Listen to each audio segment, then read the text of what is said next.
I'm Scott Snyder, and you're listening to Beyond the Pull List.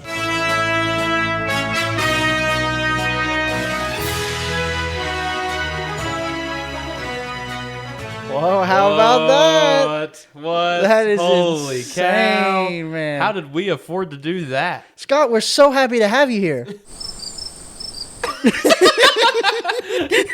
Scott is not here. No. But we did get to meet Scott Snyder, so that was did. awesome. Hello, my name is Paul. And my name's Clayton. And you're listening to Beyond the Pull List. We are back again for episode 7 now? I think it's 7. 6 or 7? 6 or 7. Oh. That was an opportunity. I'll give you that. I should just stop. This is a big week. Big Yes. week. We've got all kinds of cool stuff coming this week. If you listen to our last episode, our alleyway episode, we actually got to meet and talk to Scott Snyder. He was doing a signing in Knoxville, and we drove up there and waited in line for 4 hours, 4 to 6 hours. And we got to meet him.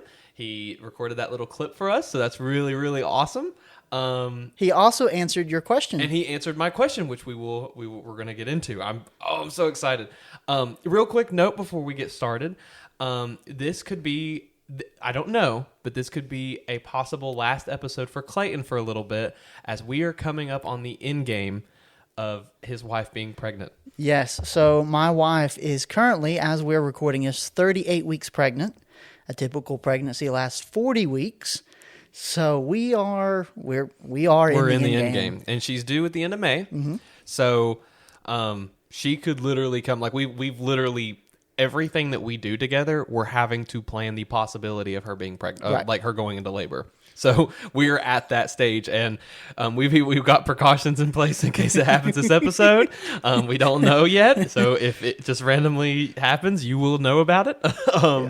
But yeah. So and if he's planning on stepping out for a month, but we're gonna try to make things work. I think we're gonna be okay. I think we'll try to be back for the next Absolute Batman. For we'll sure. Try. Yeah, we're gonna be back for sure. Hopefully, we'll be back for an Absolute. And if not, then I will still do a recording, and I will have Clayton send me some of his stuff, and we will do the best we can with what we got while he is nurturing and meeting and loving his new baby girl. Yep. So, but we're not there yet. We're not right there now, yet. we're at Absolute Batman 20, and my God, that's what we're going to talk about today.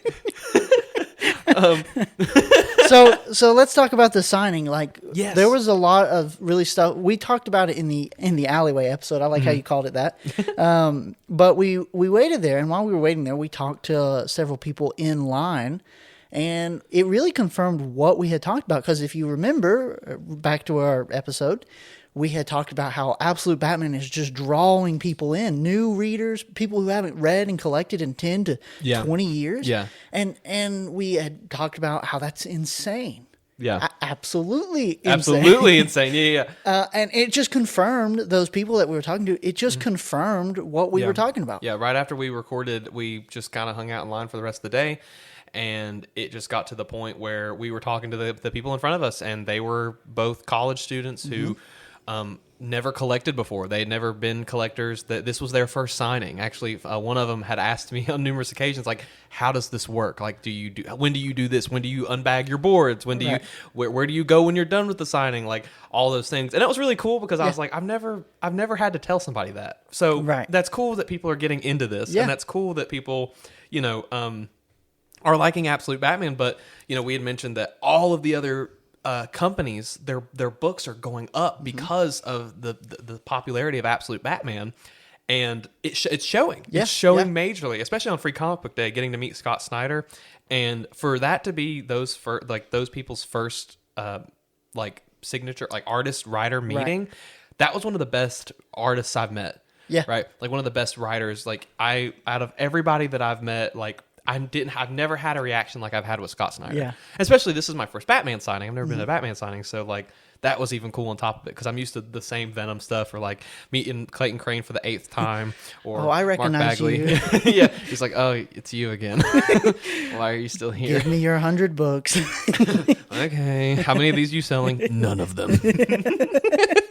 No, but Scott was really, really awesome to Yeah. me. I'm so thankful for that opportunity to.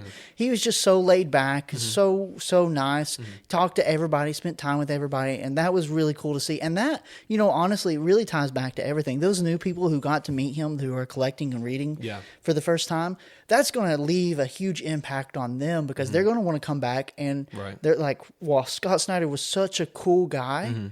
I just want to read more of his stuff." Right. Yeah. Yeah, and like a lot of the people there were getting there was a lot of variety. It wasn't just absolute Batman fans. You had people getting Court of Owls stuff signed. You had people getting some of his other New 52 run stuff signed. Right. That's not the same thing, is it?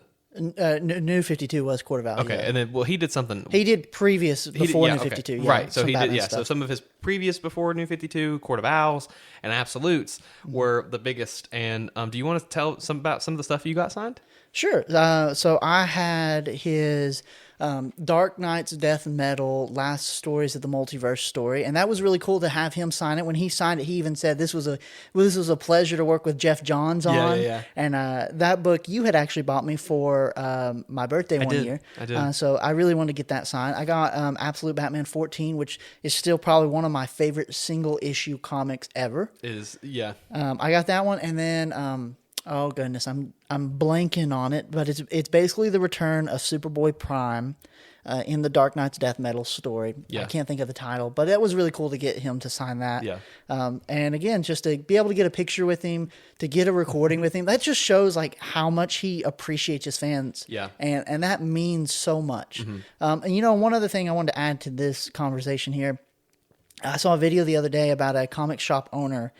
I don't know where he was at, but they had asked him, what book do you say has had the biggest impact on comics? And he thought about it for a second. He said, this might be a hot take, but Absolute Batman. Because Absolute Batman has never...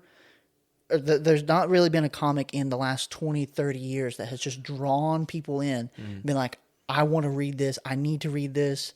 And while they're here, they're also shopping for other things. Right. And so he's like, this book has changed comics forever. Yeah. I'm wondering if Absolute Batman, how close it is to being the number one selling comic. I would say it's up there. Now, I know first printing is behind Transformers, but Transformers did start before Absolute Batman. Right, So that right. gives it a little bit of an advantage. And Absolute Batman issue 1 wasn't, not a lot of people picked it up because not a lot of people knew what it was yet. Right. So a lot of people, I didn't pick it up. I just didn't care at the time. But as the hype grew, more people has bought it. That might affect the statistics a little bit, though. Maybe. Yeah. What is the number one selling comic book? Is it Death of Superman still, or No, is it number one selling comic of all time, I believe, is X-Men #1 by Jim Lee.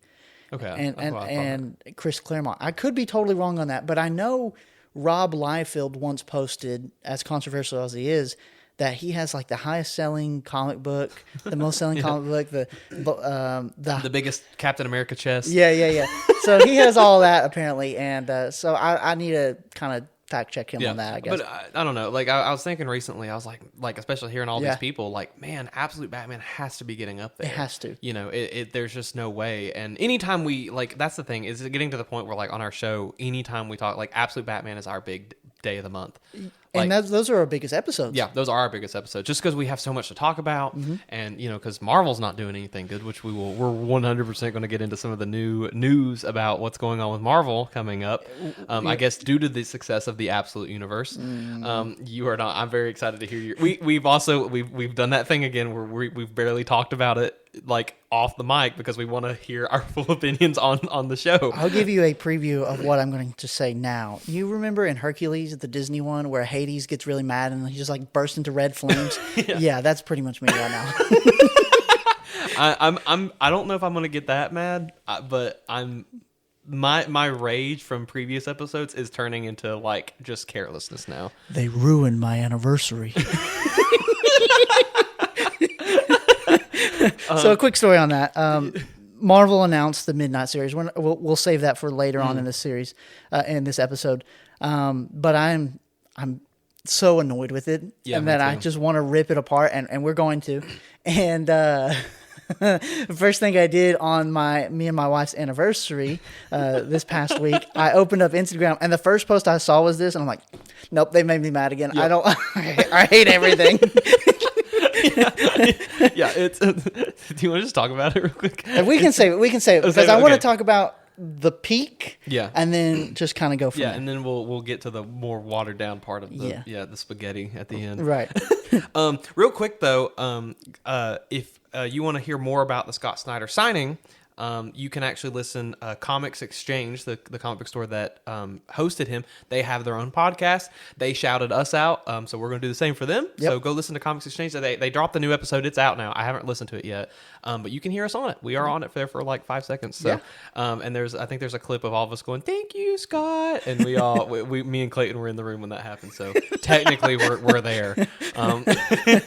So I was in the room when that happened. I was literally in the womb when that took place.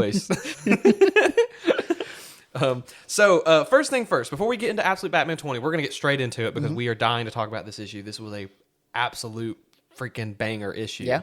But there was a problem with this issue, a major problem that you might not have noticed if you read comics digitally, yes, like a DC Infinite. If you read comics digitally, you will not notice this issue. If you buy physically, then you will 100% notice it.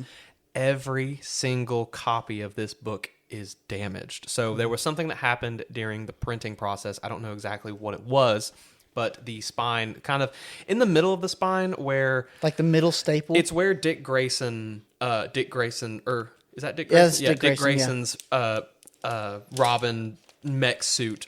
It's got this small crease. And now it's not... A lot of the pictures online looked a lot worse than this did. But you can kind of see it just a little bit again, and it's on every cover. If you bought a variant of the book, the variant fold, because they print those onto the regular book, they will not have the issue on the variant part, but when you open it up, you will see it on the inside. If you have a copy that is not damaged, keep it. Don't open it. CGC it, because it's going to probably be worth something. Because with the collector market, that's probably a thing, which you actually think. Which I'll just go ahead. I was about to say, go ahead. So I do think that people are just going to hoard these prestige copies. But I literally saw, like, just moments before we started recording, that the Absolute Batman 20, a prestige copy without the damage, has just sold on eBay for $120. You're kidding. So I didn't know there was one. Okay, so I guess there is some copies that are damaged. Well, I think they had it pressed. But I'm not 100% sure. Well, that's not fair. But either way, like, prestige copies without this damage are selling for so much already. And that's exactly my theory. Well, actually, my initial theory was that DC did this on purpose so they could print more. I agree. I don't know so much if I believe that now, but Right. I've seen some stuff. People have messaged DC customer service. And DC's customer service, like, I mean, these people were angry. Like, I'm so mad at DC. I might never buy another book because you guys have done this. Yeah. Wow. And the DC customer service said, basically, we're sorry, but we can't do anything about it. Yeah. And so, I don't know. It's possible DC could have done that intentionally so they could have sold more copies, because this cover had how many variants? This one, in total, 115.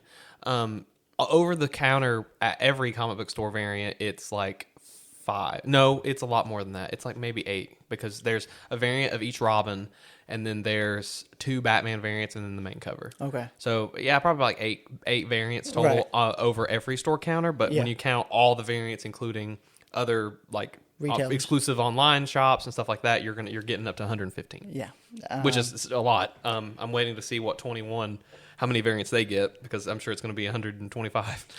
Yeah, I don't know. But I wonder if those came in. I guess they did too. I would assume they would. 21? No, issue 20. I would assume that like exclusive variant, like if you buy, you would assume so. Like unknowncomics.com's exclusive cover, it's going to be damaged too. Yeah, I would assume so. But otherwise, those are going to get bought up quickly anyways. Yeah. So I don't know. But it's not a bad damage. I mean, it is a pressable damage. I think you can definitely like do a little bit of heat treatment and press it a little bit, and it'll come out fine. Set it on fire. Yeah, set it on fire. throw it in the garbage disposal. Like I was told once that if you put comics in the oven, it'll straighten out any creases. I might have to try that with my Venom run. to see if that actually works. How high does the oven? Does it need to be set on like 500 degrees? Yeah, as high as your oven will go. Okay. Yeah. Well, mine's a gas oven, so that might work really good for my Venom books because I've crinkled the pages with how mad I get when I read them. But some copies, like the one you graciously bought me, so thank you. Buy you a copy. You're very welcome. It's really not that damage. It's really not that bad. It's not that bad. I asked actually. I called my local comic book store because I was out of town working. And I called my local store being like, hey, can you make sure there's not a damaged copy? And he didn't even know there was damage. Like, he didn't know there. Yeah, Derek didn't. He's one of the employees at Mountain Empire Comics where we shop at. And he actually didn't notice that there was a crinkle because he's like, oh, yeah, all the copies here are fine. And I was like, what? I had that Peter Quill, what moment? Now I know it's not that bad or whatever. But when I actually went to pick it up, it had that little crinkle. But again, it wasn't that bad. It's not a bad damage. So, but the issue is the most important thing. Yes. So if you got a good copy, I guess get it graded and, sell it on eBay for $126 or $300 or whatever somebody's willing to pay for it. But are you ready to get into this issue? Oh, I'm ready. Are you? I'm ready.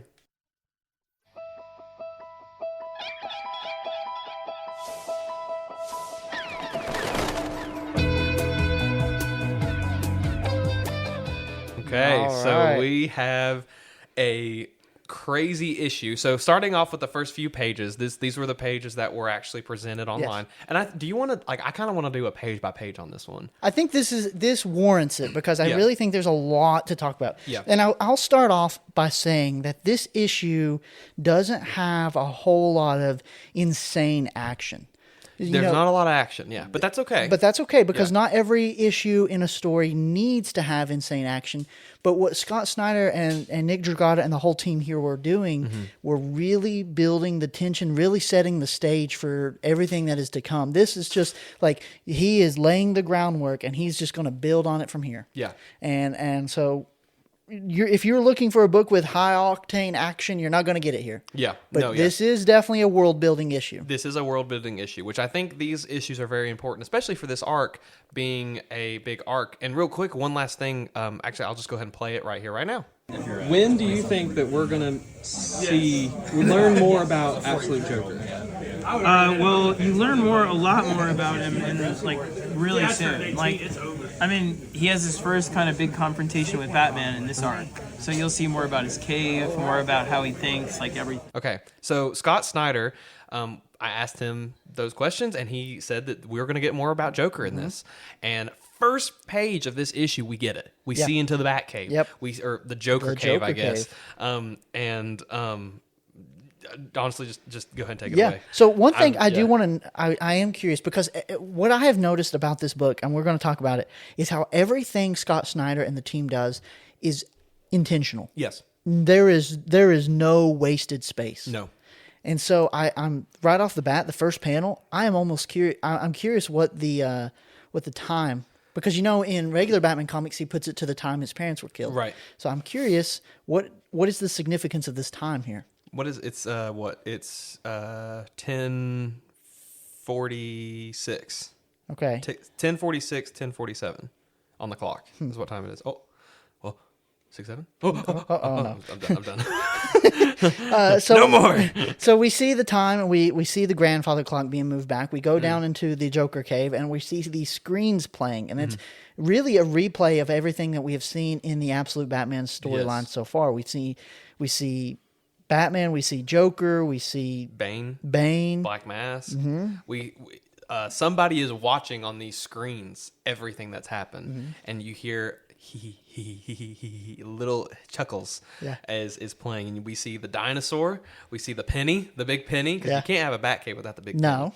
Or the dinosaur. And we get this amazing splash page turn of the title, which I hate that this came out like early, because if I'd have saw this by reading the book, my jaw would have, like, I'd have had to lift the book up because I'd have started drooling all over the page, because it's such a great splash page. It is horrifying though. Joker is sitting in this chair, and he is almost like half Joker monster, half human, and his mouth is just gaping open with all these teeth, and he's laughing as loud as he can. And in this chair, he's in a suit. He's still got his like suit on, like a suit and tie. There are the dead babies hanging all over his arms. Yeah. And I don't know if you've noticed, but every single one of them has a tube coming out of their head. Yeah. So Yeah. I wonder what that, like, we still don't know what this is about. I have no We idea. still have no clue what this is or why he needs these babies or like what they're doing for him. Like, because clearly he's getting some charge or some, you know, like something from these bodies that's making him either normal or keeping him alive or something. Yeah. We don't know. But that open panel of just like, oh my gosh, you know, like it's just it's like, if you know Jack Grimm, you know, because he's in charge of these foundations and he's in charge of like the Robin thing and all that stuff. If you were to walk into his house and see this, that would be like the most, oh my God, what am I looking at? Yeah. Like, what is wrong with this man? It's just such a cool panel. Did you catch in the background here of this splash page that there is the Court of Owls and Black Mask behind him? I did see that. Yes, there is a skull in a container and a Court of Owls mask, also in a like a display case, Right.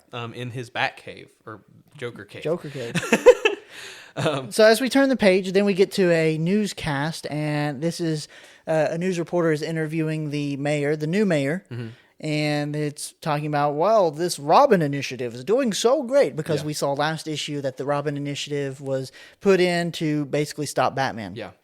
And we see here that they're talking about how the Robins are brave people who have faced personal tragedy. Unlike Batman. Yeah. Yeah. and who want to use that to be better people. Yeah. And so there's that line, like you Yeah. said, that they use it, that they're the opposite of Batman. Yeah, they're the opposite of Batman. And the first thing it shows when it says that line is a picture of young Bruce Wayne holding the bat bridge that he made to get him into the zoo, which caused him to become Batman. Yeah. Or supposedly caused him to become Batman. Right. Because then we see some files on Project Batman, which is Jack Grimm's project to make Batman. To make Batman. With the main focus words that Bruce is reading is Dr. Crane believes Bruce to be susceptible. There we go. You can. It's one of those words you can read it. Sus? Yeah. He's suspicious. Susceptible. Susceptible. Yeah. Yeah. I still can't say it. To what? I don't know. To the Batman program? I guess to the Batman project. He sees this person and he's like, this is the person we need for the job. Yeah. In that same moment, his helmet starts going off, and Barbara Gordon is radioing in from her helmet that she has in her apartment, and she's like, Batman, you know, please just tell me that this wasn't you. Like, I don't want to believe that you killed Gordon. Will you please just tell me that this wasn't your fault? And at that same time, he looks up at Jim Gordon's overcoat that's hanging in this room, and it's just like, it's not his fault, but to him, he's like, is it? Because if I didn't exist, this wouldn't have happened, you know? Which is just, you know. I saw somebody take this page, by the way, where Jim Gordon's coat is hanging up, and somebody had put it on a meme and was like, the absolute team who just continues to punish Batman just because. Yeah. The Marvel Spider-Man team is like, write that down. We got to do that. We got to do that. Now, I love this part with Harley Quinn because Alfred is standing outside the door being like, come on, dude, you've been in there for like a week. Like, I need to know you're alive. And Harley comes in and she's like, out of my way. And Alfred's like, you can't knock this door down with a hammer. This is a security vault door. And she says, it's not a hammer. It's a 92,000 volt magnesium amplified double lithium extra electrochemical thunderfuck MALLET 92. And I couldn't say susceptible. But you can drop an F-bomb. But she busts down the door. She does, yep. And Bruce is not there. Bruce is not there. There is a sewer grate on the floor that has been opened and moved, and he is gone. And on the next page, we get to see a character that we haven't got to see a lot about. I know. Yeah. We finally get to see Waylon in a full human form. No Killer Croc butt this time. Yep. But we also get to see Enigma. Yeah. The Riddler. And he is completely different than we have seen him. he's got this really elongated pointer finger. I guess that's really good to get the boogers out of his nose. That would probably hurt. It probably would hurt. I don't know. I think it is really creepy. I didn't notice that. Yeah, his finger. I is, thought like, he was holding super something. long. I No, see that's- that now, though. Yeah, he could be holding something, but I think it's his finger. But think it's his finger. He's just talking about riddles, and Waylon is like, "Hey, man, we got to figure out something about Bruce," which is reassuring because it's like I figured Waylon would be pissed at Bruce after Bruce was like, "I'm done. I'm sorry." Yeah. And just left him. But it seems like he's like, hey, everybody in this group is broken. Mm-hmm. Everybody is trying to, everybody's trying to. What did they say? They say, everybody's got their own. It's like occupied or everyone is occupied with their own things, and you know we gotta lock in and work together. This is the way forward. Yeah, this is the way forward. And there's this really cool thing of like.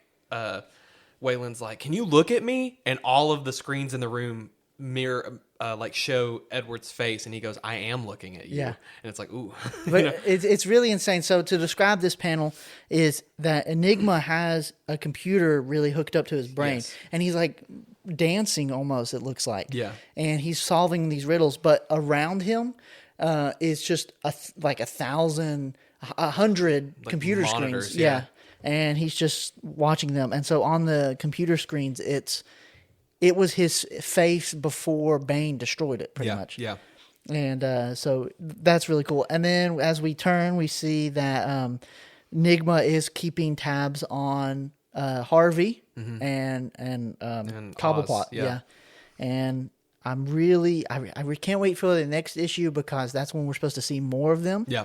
But we see that Two-Face, who is supposed to be like a Punisher in this universe. Yeah. He's watching some people, a guy take 2 girls to a bar, and he's flipping his coin.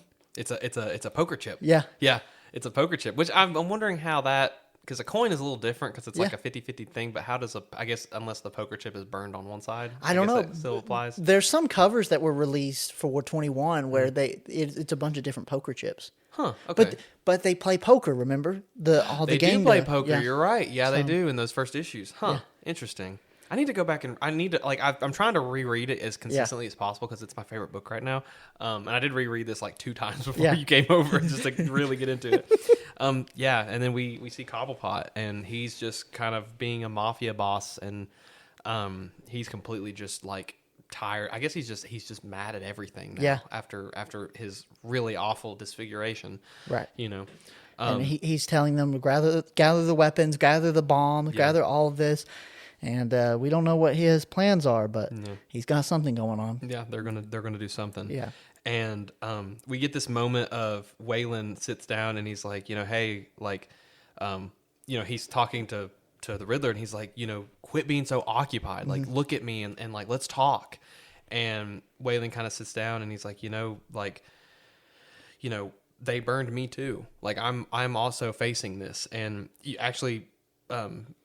Edward takes his plug out of his head so he can sit down with him. And I don't know if you noticed, the monitors turn into the little dinosaur game. Like when you run out of internet. Oh, they do? Yeah. Whenever he unplugs. So I thought that was a really cool little detail. But he sits with him and he's like, he's like, but you're fixed, Waylon. Like, we're all still trying to figure things out. And he's like, I'm trying to figure out, there's parts of my brain that aren't as fast as the rest of my brain. And I'm trying to figure out that riddle. And Waylon takes off his glasses and his eyes are still yellow. He still has crocodile eyes. Yeah. And he's like, Eddie, I'm not fixed either. Like there's still traces of me. And they kind of have this, it's like, it's a really cool moment from Enigma. It's a hopeful moment where he's like, he puts the riddles down for a minute and he's like, how can we work together to help Bruce? He says, what do you think, what are you thinking we do about Bruce? Which is a kind of a scary line, but it seems like he's there. They're trying to help everybody. I think I really think that the 2 hardest ones to win over will be Harvey and Oz. Yeah. I think That's true, yeah. they were the ones who were essentially punished the most by Bane. Yeah. Oz the most. Yeah. Yeah. So I think it's going to be a hard argument to try to win them back. But I think eventually he's going to need all of them to take down the Joker. There's no other way. Yeah. Now is the Two-Face issue next, and then is Two-Face coming up? Is it going to be Two-Face and then Penguin?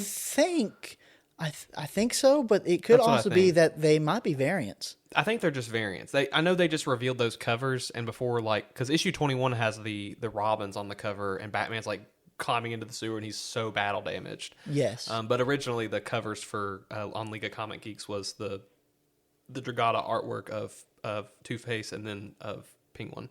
I'll definitely have to get those variants. I really like those covers. There's only 14 variants for 21 right now, and Okay. it looks like it's going to be a very heavy Two-Face Penguin issue. Okay. Because almost every variant, with the exception of like 3, have them on it. Noted. Okay. So it'll probably be a very big yeah.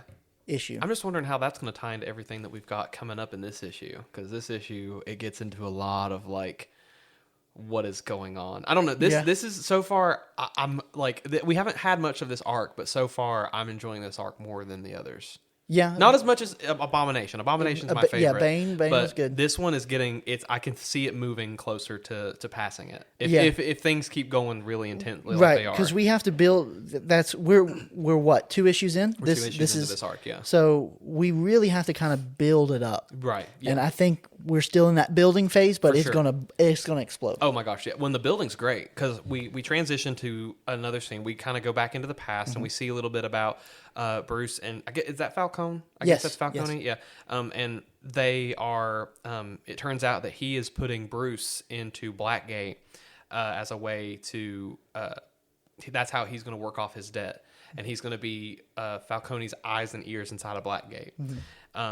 They convinced the judge to give him 6 months instead of 6 years for what he did, and his main goal is to find all the inner workings and the ins and outs of Blackgate, as that is one of the biggest business run through area in Right. Gotham is that facility. And he says, you're going to learn every single way in and out. And then we transition to him flying into Blackgate as Batman using one of those entrances. Yeah. And this is the most insane. Like, this is not action heavy, right? No. But the amount of weight that these next few pages carry is unfathomable. Yeah. I'm so excited to talk about this because Scarecrow's presence is just like, it's different. You know, we've never had a Scarecrow that's not just like fear gas. Now I'm scary. You know, this is like this. He's intimidating without it. You Yes. know, and I'm very scared because I know at some point he's going to use it on Batman. And when he does, what is that going to look like? Yeah. But right now, we get to see what it's doing to others and just what kind of a person Crane is. So Batman breaks into Batgate. Yeah. Batgate. No. Batgate. Blackgate. Yes. And he meets Joe Chill. Yes. Joe Chill killed his dad. His dad. And Joe Chill kind of freaks out. What are you doing here? You're not supposed to be here. Mm-hmm. And I love this panel. And it circled online for a little bit, but it's Batman. No one on Earth can protect you from me. Yeah. Not until I hear that it's a lie. Yes. I'm like, Yeah. Yeah. And so Batman kind of grabs Joe Chill, pulls him close, Yeah. and you can take it off. So he pulls him in and he's like, I was given these files by Jim, and like you weren't there you were there with a target. You weren't just there killing people, because it's revealed too that, you know, throughout this entire book so far, every week he goes to the prison to talk to Joe. Yes. Every week. And for the past few weeks, Joe hasn't been showing up Right. on his end in the prison. He's not talking. When he does show up, he doesn't talk. And then the past time he didn't even come at all.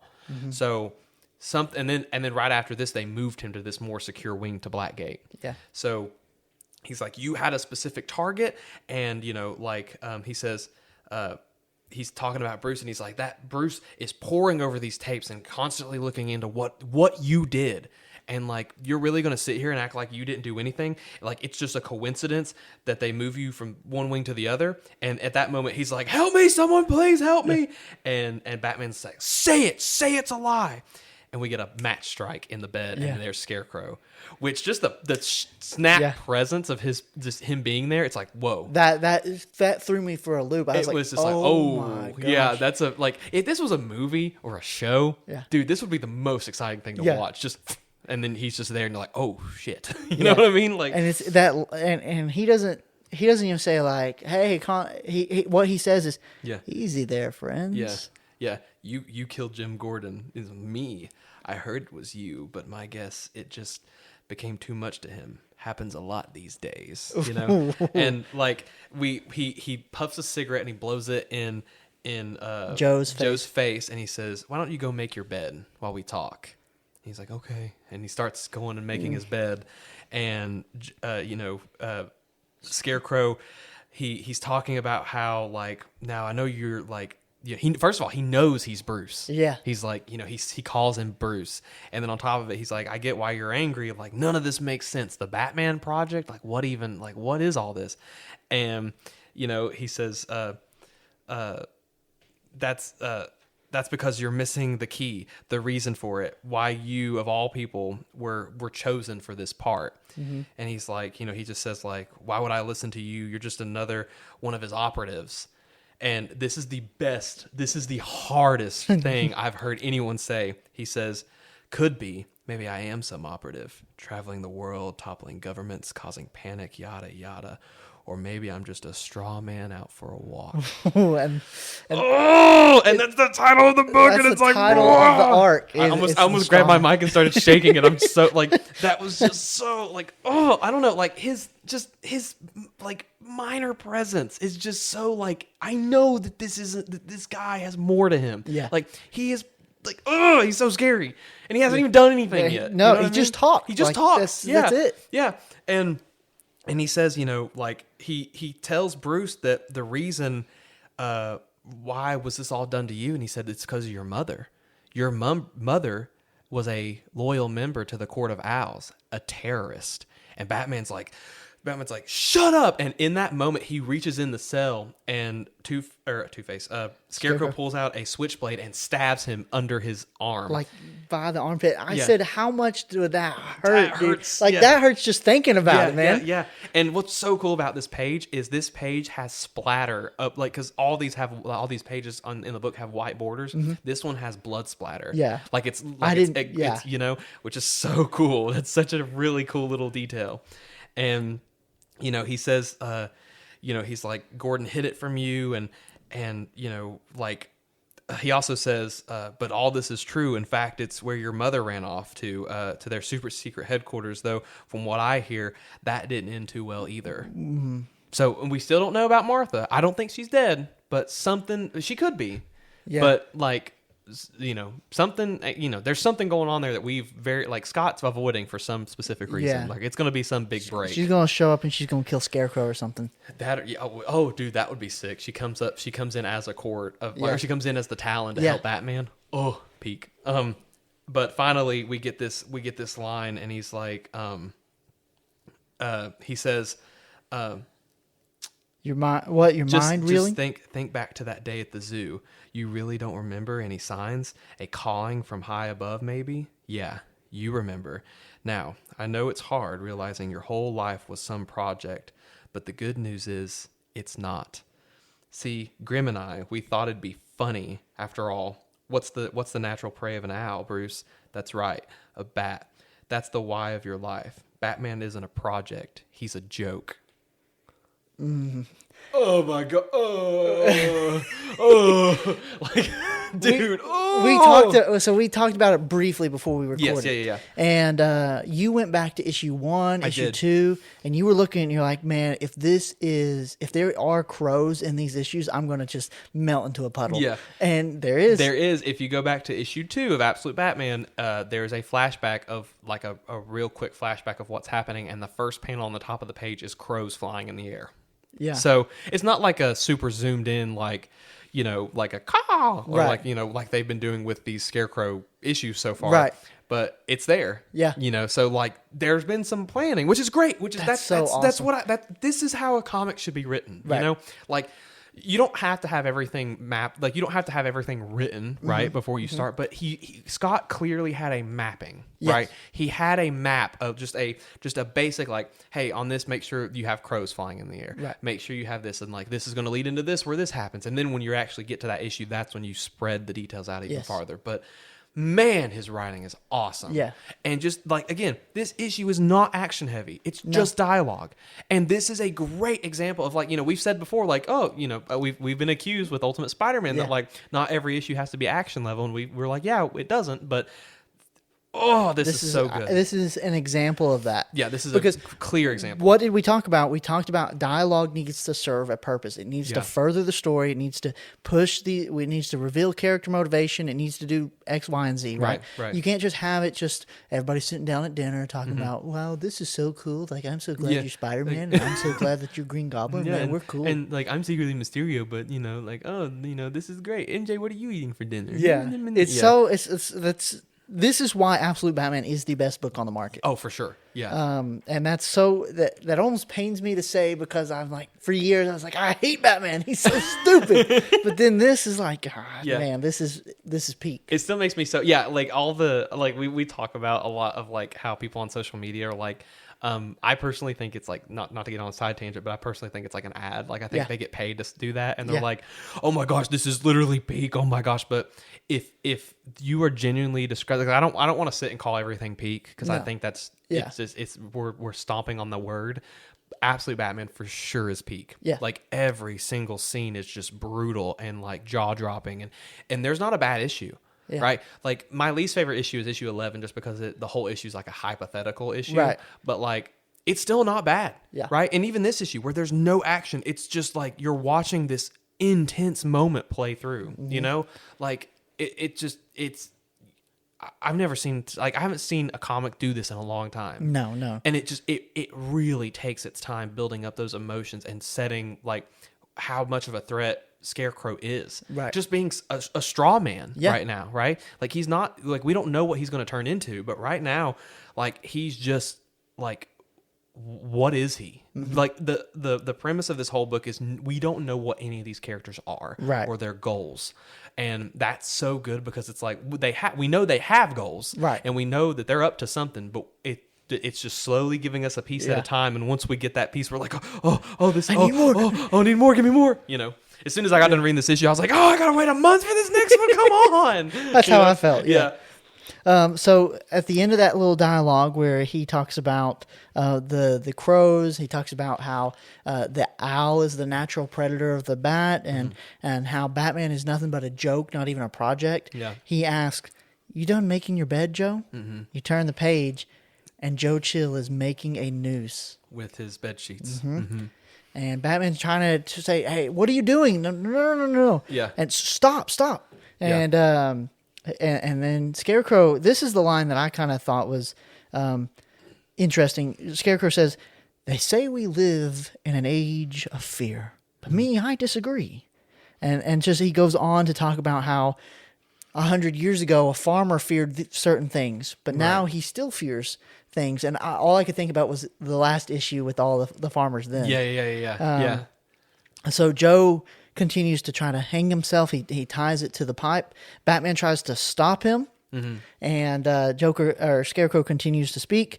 Batman's trying to save Joe. Like, we're not even doing this justice, like, by telling you about it. No. Like, the panels are so intense. Yes. Nick Dragata's art, man. Oh my gosh, phenomenal. Yes. And he's talking. He's trying to save him. Scarecrow pulls out his same switchblade. Yeah. And cuts Batman's cape where he's trying to wrap around Joe and save him, but it doesn't work, and Joe is there hanging, and that's a panel, man, that I'm like, that is crazy dark. I've never seen a comic full on show someone hanging themselves, especially from DC or Marvel. Right, you don't see that in the big, what used to be the big two. That DC is definitely one of the big ones right now, but like, you don't see it's that. Always implied, like, right? This is you see him tie the noose, you see him tie it to the pipe, and you see his body hanging there. Yeah, you see it fully, and at the same time, when it fully shows him hanging, and he's like, it's done. Mm-hmm. All the crows start cawing, caw, caw, all over the room, and it's just like that.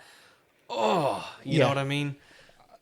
I hope one day this gets turned into a series or something, because yes, it would be so intense. It would be, yes, it would be crazy. There's like, I'm trying to get my dad to read it. I Yeah. really want him to read it, but I don't think he really likes sitting and reading comics. Okay. But it's moments like these that I'm like, my dad would be like, oh my gosh, this is crazy. Yeah. You know what I mean? And Joe hangs himself, and Scarecrow says, I guess that's my cue to walk on. And he says, but you take care, Bruce, and please keep digging. There's a lot more to discover, and I promise it's so much worse than you think. And he walks past Joe, and he pushes his body, and his body is swinging. Yeah. And he walks into the shadow and just disappears. Yeah. And it's like, oh, what an exit, first of all. Yeah. And it's just like the mature. I'm so glad we're getting a mature book. Yes. You know what I mean? Like I've been so tired, and when we get in our Marvel talk, I'm sure we'll cover that. But it's so nice to get a book that's like, this is for adults. Yes. Like in comics they kill people, like that's Right. normal. But this being like he's hanging there, and Scarecrow just pushes his body and swings Yeah. his body back and forth while he's hanging there dead. Like that's such a horrible image. Yeah. You know what I mean? But so good. And we get the alarm blaring, and an officer comes by, and he's like, "You there, freeze!" And Batman runs and jumps out the hole that he entered through. Right. And if you want, as I say, you want to Yeah. take the next So part? 'Cause- so then we have another flashback back to Falcone. He has told Bruce that you are now going to be the Bat, and he hands him a baseball bat because Yeah. he's in the prison. Bruce is in the prison. Yeah. In this flashback, and he's basically going to be Falcone's enforcer in the prison. Mm-hmm. And this is really interesting because it ties with what Scarecrow is basically saying. And Falcone tells him, everyone has to do it. You'll do great. It's just a bat. It's a tool. Mm-hmm. Nothing special about it at all. Which is Yeah. exactly what Yeah. Scarecrow is It's- saying. yeah. And you know what? Just take it away. Okay, This, okay. the final part of this issue Okay. is a big This snap. is, and I really thought that was it. Like, Yeah. we end on nothing special at all. I'm like, okay, well, what else could possibly happen that's going to blow my mind? Mm-hmm. Well, Batman is flying through the clouds after escaping from Blackgate, and he's talking to Alfred, Mm-hmm. and Alfred's like, "Hey, I haven't heard from you in a few days. Like, are you okay?" He's like, I couldn't stop Joe Chill. He killed himself just as Gordon did, and I don't know what's going on anymore." And then you see, "Stop by the authority of the Robin Initiative," and Yeah. this giant mech just floats out of the clouds. Yep. It's like insane, Yeah. and it says, "You're under arrest." And Batman kind of like flies into the mech almost. Yeah. And so he immediately flies down, and he says, he's running. "Robin 2, you got him?" And Yep. I thought this was funny. This is Jason Todd's Yeah. mech, and he's like, "Oh, I'm on him." R2 opening fire, and I'm like, "Wee, wee, wee, wee." Yeah. And he's just, Jason Todd is in this huge mech with a gun. Yep. And he's just, Yeah. And you see like the cityscape, and you see all the bullets flying into the sky. It looks like a World War II Yeah, scene. yeah. Literally. And this is one guy in a mech suit. Yeah. They're kind of having some crossfire. Yeah. Jason's almost hitting Dick Grayson. Batman lands on the ground because Jason shoots apart his wings, Yeah. Batman's wings, Yeah. and he crashes. And then the other Robins, Duke, Stephanie, and Tim, are on motorcycles, and they're driving and chasing him down. And Go ahead. I was gonna say the motorcycle transforms into a bodysuit Yeah. for all those other Robins, and Alfred's like, "Kid, you've got to get out of there." And Batman says, "No." Puts And his axe. he puts the click in his axe, and he pulls the axe out, and he's like, and all the Robins are, "All right, then Batman, time's up," and then that's the end. that's of the issue. it. Whoa. I was so mad. That was such a great cliffhanger on the next issue, and also like something I had thought about when I was reading it. When I read it the first time and we got to the Scarecrow parts in the prison, Yeah. I was like, man, this was supposed to be the introduction of the Absolute Robins, and we've not even got that yet. Yeah. And I'm so enjoying the story. Right. Like normally I'd be like, where's the cover? Like where's Yeah. all this stuff happening? But I'm just like, I'm so invested in everything that's going on because we get a glimpse of Joker, we get a glimpse of Two-Face and Cobblepot and Riddler and Wayland. We get to see what everybody's doing in this issue. Yeah. And a fantastic issue. Scott, Nick Dragata, Frank Martin, everybody on this book. Awesome job. Like, Yeah, you guys awesome continue- killer job. You are killing this book. that panel of Batman just being like, no. Yeah. It's just so awesome. I'm so glad I'm on this book. I'm so glad you got me reading this book. Yeah. Because if I talked to my girlfriend this morning, and I have a bad habit of going through phases of things, and I'm into one thing for a little bit, and then I stop, and then I'm into something else. We all do the same We all thing. do it, yeah. And I had asked her, I was like, do you think this is a phase? Like, or have you thought this was a phase? And she was like, no. And she was like, and here's why. She said, honestly, like, you needed this book. You needed Absolute Batman because of how other comics were just tearing you up so bad. You needed a book that's this exciting. Oh yeah. Yeah. I testify to that because I've always said, and I've always told my wife that when we have a baby, I will stop buying comics. And I told her that. Yeah. And I said I was going to stick with that. And then with Absolute Batman coming out, with Absolute Superman and all these other books, I mean, Transformers is part of this too. Right. But these are books that are so great right now that she said, you can't. Like, first off, that's who you are. And I appreciate her for saying, like supporting me in that. But she's like, you are enjoying these stories way too much to give them up. Yeah. And I was like, yeah, you're right, but I'll stop. And she's like, no, they're part of who you are. And it was just really sweet. That's really cool. And, yeah. But the same thing, I would have happily stopped reading comics. But now I'm like, Absolute Batman? But dear, please. Yeah. Which you actually just hopped onto the physical of Absolute Batman. I did because, and I'll admit it now on air, because I wasn't going to, because I was trying to save an intern his job, but it seems like the intern got fired. On DC Infinite, there for the longest time, the Absolute Batman issue of whatever was coming out that week was releasing online on DC Infinite. So I was like, well, I'll just keep reading it like this. Yeah. Well, unfortunately, this week did they stop doing it? Yeah. Yeah. The poor intern must have got caught and got he's fired. like, hey, what are you doing? Get out of here. It's worth picking up though. It is, $5 a month. It's not. It's worth it. Yeah. You know? Yeah. And but yeah. So I you weren't able to get one in time. So I was out of town working, so I just grabbed a copy there, and then my copy that was in my box at our store, I just gave it to you. I was just like, here you go. Like you just have it, But I did hop on physical copy, so I'll be buying them. Which now. is, and again, like, I know you're trying to save money for the baby and all that stuff, but like, it's $5. It's you know $5. what I mean? Yeah, That's chump change. You know what I'm saying? Yeah, $5. I can't even get you a meal at McDonald's anymore. Yeah, exactly. It can get you an Absolute Batman issue, which is all you need. No, I'll starve for the month. But yeah, so overall ratings on this issue, overall ratings on this story and this arc.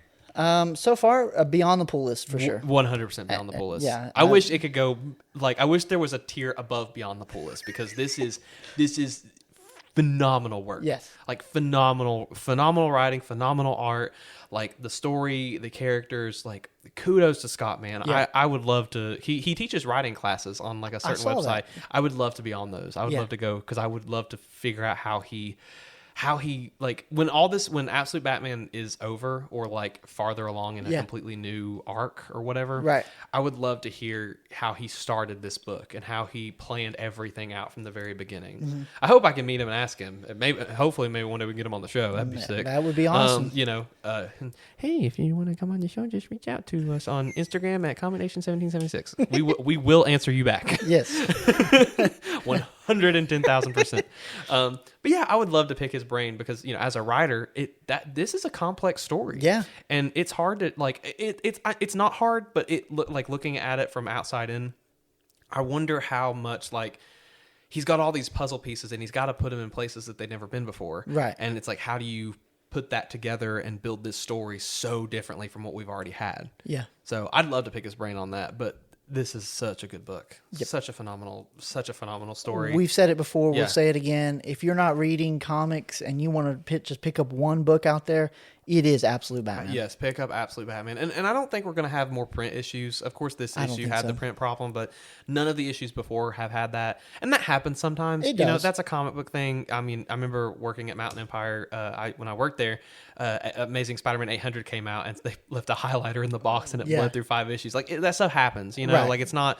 It's just unfortunate, but, buy the comics to read them. I mean, if you're going to resell them, here's my one collector advice. If you want to collect comics, collect what you love. Yeah. Do not worry about the value of something. Do not worry about and worry, like when I bought Absolute Batman #1, I got it at a good time before it skyrocketed, Right. because I knew it was going to go up, but I bought it for myself because I really wanted him to sign that book and I really wanted that in my collection, not because I wanted to turn around on a profit. So when you collect for yourself, and then if it's valuable, it'll work out for you. Yeah, yeah, and truly, like, if you get third, fifth, sixth, whatever prints, it doesn't matter if you're collecting for the story. Yeah. But I did want to say, it's a good thing you bought that Absolute Batman #1. Yeah. Because Scott Snyder not only signed it, but he drew a Batman head on it. Yeah. It's just so cool. That is so awesome. So absolutely worth the absolutely price. worth the and what the one just sold recently for $400, as we said on our last episode. Yeah. So I got it right before it got big. So good timing. It's all about good timing. You just gotta if it feels right in your gut, do it. Yep. But So- pick up Absolute Batman. If you're not reading it and you want to get into comics, pick up Absolute Batman. It is the best book that I have read since Donny Cates' Venom. Yep. Yeah, it is probably one of the best books that I've ever read Yeah. in general. Yeah, for sure. And so with Absolute Batman, one of the successful things that they do on there is the fact that they let the writers do what they want to do. Mm-hmm. Yeah. And some companies, my heart is racing. It's time. Here we go. Some companies think that that is the best selling point, Yeah. and they are stupid. Because yes, we do want writers to do their job. Go in there, tell stories. That's what you're hired to do. That's what you do, right? Right. But it's not everything. Right. So Marvel recently announced the Midnight series. And they announced that they're doing an X-Men, a Fantastic Four, which was the other one? And Spider-Man. Spider-Man, it's just 3? That's just the 3, yeah. Okay. So they released a cover for the X-Men. And the X-Men has Storm and Nightcrawler on the cover. And the premise of this story is that the X-Men are no longer looking for unity in this world, in this universe. They are actually vampires. What the heck, Marvel? Are you stupid? I think you are. We don't know much about the Fantastic Four other than the fact that they went to space and something went horribly wrong. So they're not the classic heroes that we know. Right. All we know about Spider-Man, basically, is that it's Man-Spider going up against Oscorp. Right. What was it? It's the tagline for the Spider-Man was, "With great power comes great monstrosity." Yeah. Yeah, which is weird. But the tagline for the whole universe is "The light has had its turn." That's the whole tagline, which is kind of like straight up, they're copying Absolute. They're straight up copying Yeah. Absolute. And here's my freaking problem, dude. Here we go. Here's what makes me so mad. Is instead of trying to make a whole freaking universe where we're trying to compete with the competitors, how about you just work on your whole freaking main universe and fix the problems that you have there? Yeah. I don't know. We've been complaining about Spider-Man and Mary Jane not being married for years now, for almost 20 years now. Right. But we can't fix that. That's too much of a problem. We're never going to fix that because we need Spider-Man to be 20 years old for the rest of his life and to act like a 12-year-old man-child. Right. And then why touch the Fantastic Four? Like, the Fantastic Four are there to be dude, this just infuriates me because why try to do... This is their third attempt at some alternate universe to sell books. Yeah. And they did the Ultimate stuff the same time DC was doing the first launch of Absolute. All the Absolute stuff was coming out at the same time. Right. That was originally intended to be their competitors. Yeah. They just trashed the Ultimate Universe. And it was like, yeah, well, we're probably just not going to do anything with that. We destroyed it all in Ultimate Endgame. We've killed Spider-Man. We've killed Captain America. We've killed all these characters that you've come to actually care about in this Ultimate Universe. We're just going to destroy it. Right. And we're going to start all over with this Midnight series. Yeah. And but again, why? Why put the energy in this if you're not going to fix your main universe? And I don't. And I think DC is doing a good job with their main titles right now. But they have their main universe where it needs to be, so they can branch out into this story in the Absolute universe. Right. But they are. Man, dude, it just infuriates me because it's so stupid that they're starting all over for no reason. Yeah. Other than to compete, and we want to make money. Yeah. And that's exactly how it comes off. It's greed. And I just, I'm just so annoyed with it. Yeah, so you called me the other day while I was at work, and you were like, "Did you see this?" And I saw, as soon as I went onto Instagram, I pulled it up, or it popped up on my Instagram feed, and it was the midnight, it was called Marvel Midnight, and it's like the light has had its turn, and like, all like what's the darkness is taking, and it's just like, as soon as I saw that, I was like, you're literally copying Absolute Batman, and when the Absolute Universe started. Right, you had the Ultimate Universe. Right. And because I remember actually people were comparing the Absolute Universe to the Ultimate Universe, right. which is better for the Marvel marketing because people are saying, oh, well, it's like Ultimate Batman, but they're just calling it Absolute instead of it being Ultimate. Right. And you had your shot, Marvel. You had it. You had a book. You had Ultimate Spider-Man and Ultimate Wolverine and the Ultimates and all. You brought all that back and you built this world where then you started to control it like you do, which one of the marketing of this book is that we're letting the writers just do what they want. That is not a marketing tactic. No. Like, you should not be marketing like, yeah, we're gonna let them do their jobs. You should just be doing that. That should be a normal practice. Yep. Sure, it's okay for companies to moderate and to be like, hey, make sure you include this because like this is a continuity error. But they're not doing that anyway. No, they're so not. Like at this point, don't make it a marketing tactic to sit and go, well, we're gonna let the writer, we're not gonna interfere like we normally do, because we do that. And real quick, I have a post here that I actually wanted to read on the show. That Scott Snyder actually came out and he mentioned that. He made a comment about the Ultimate Universe or the Midnight Universe. Yes. This is from Instagram profile Gunverse, who's verified on Instagram, and he says Marvel has raised questions for ending their Ultimate Universe when they saw how successful DC's Absolute Universe has been.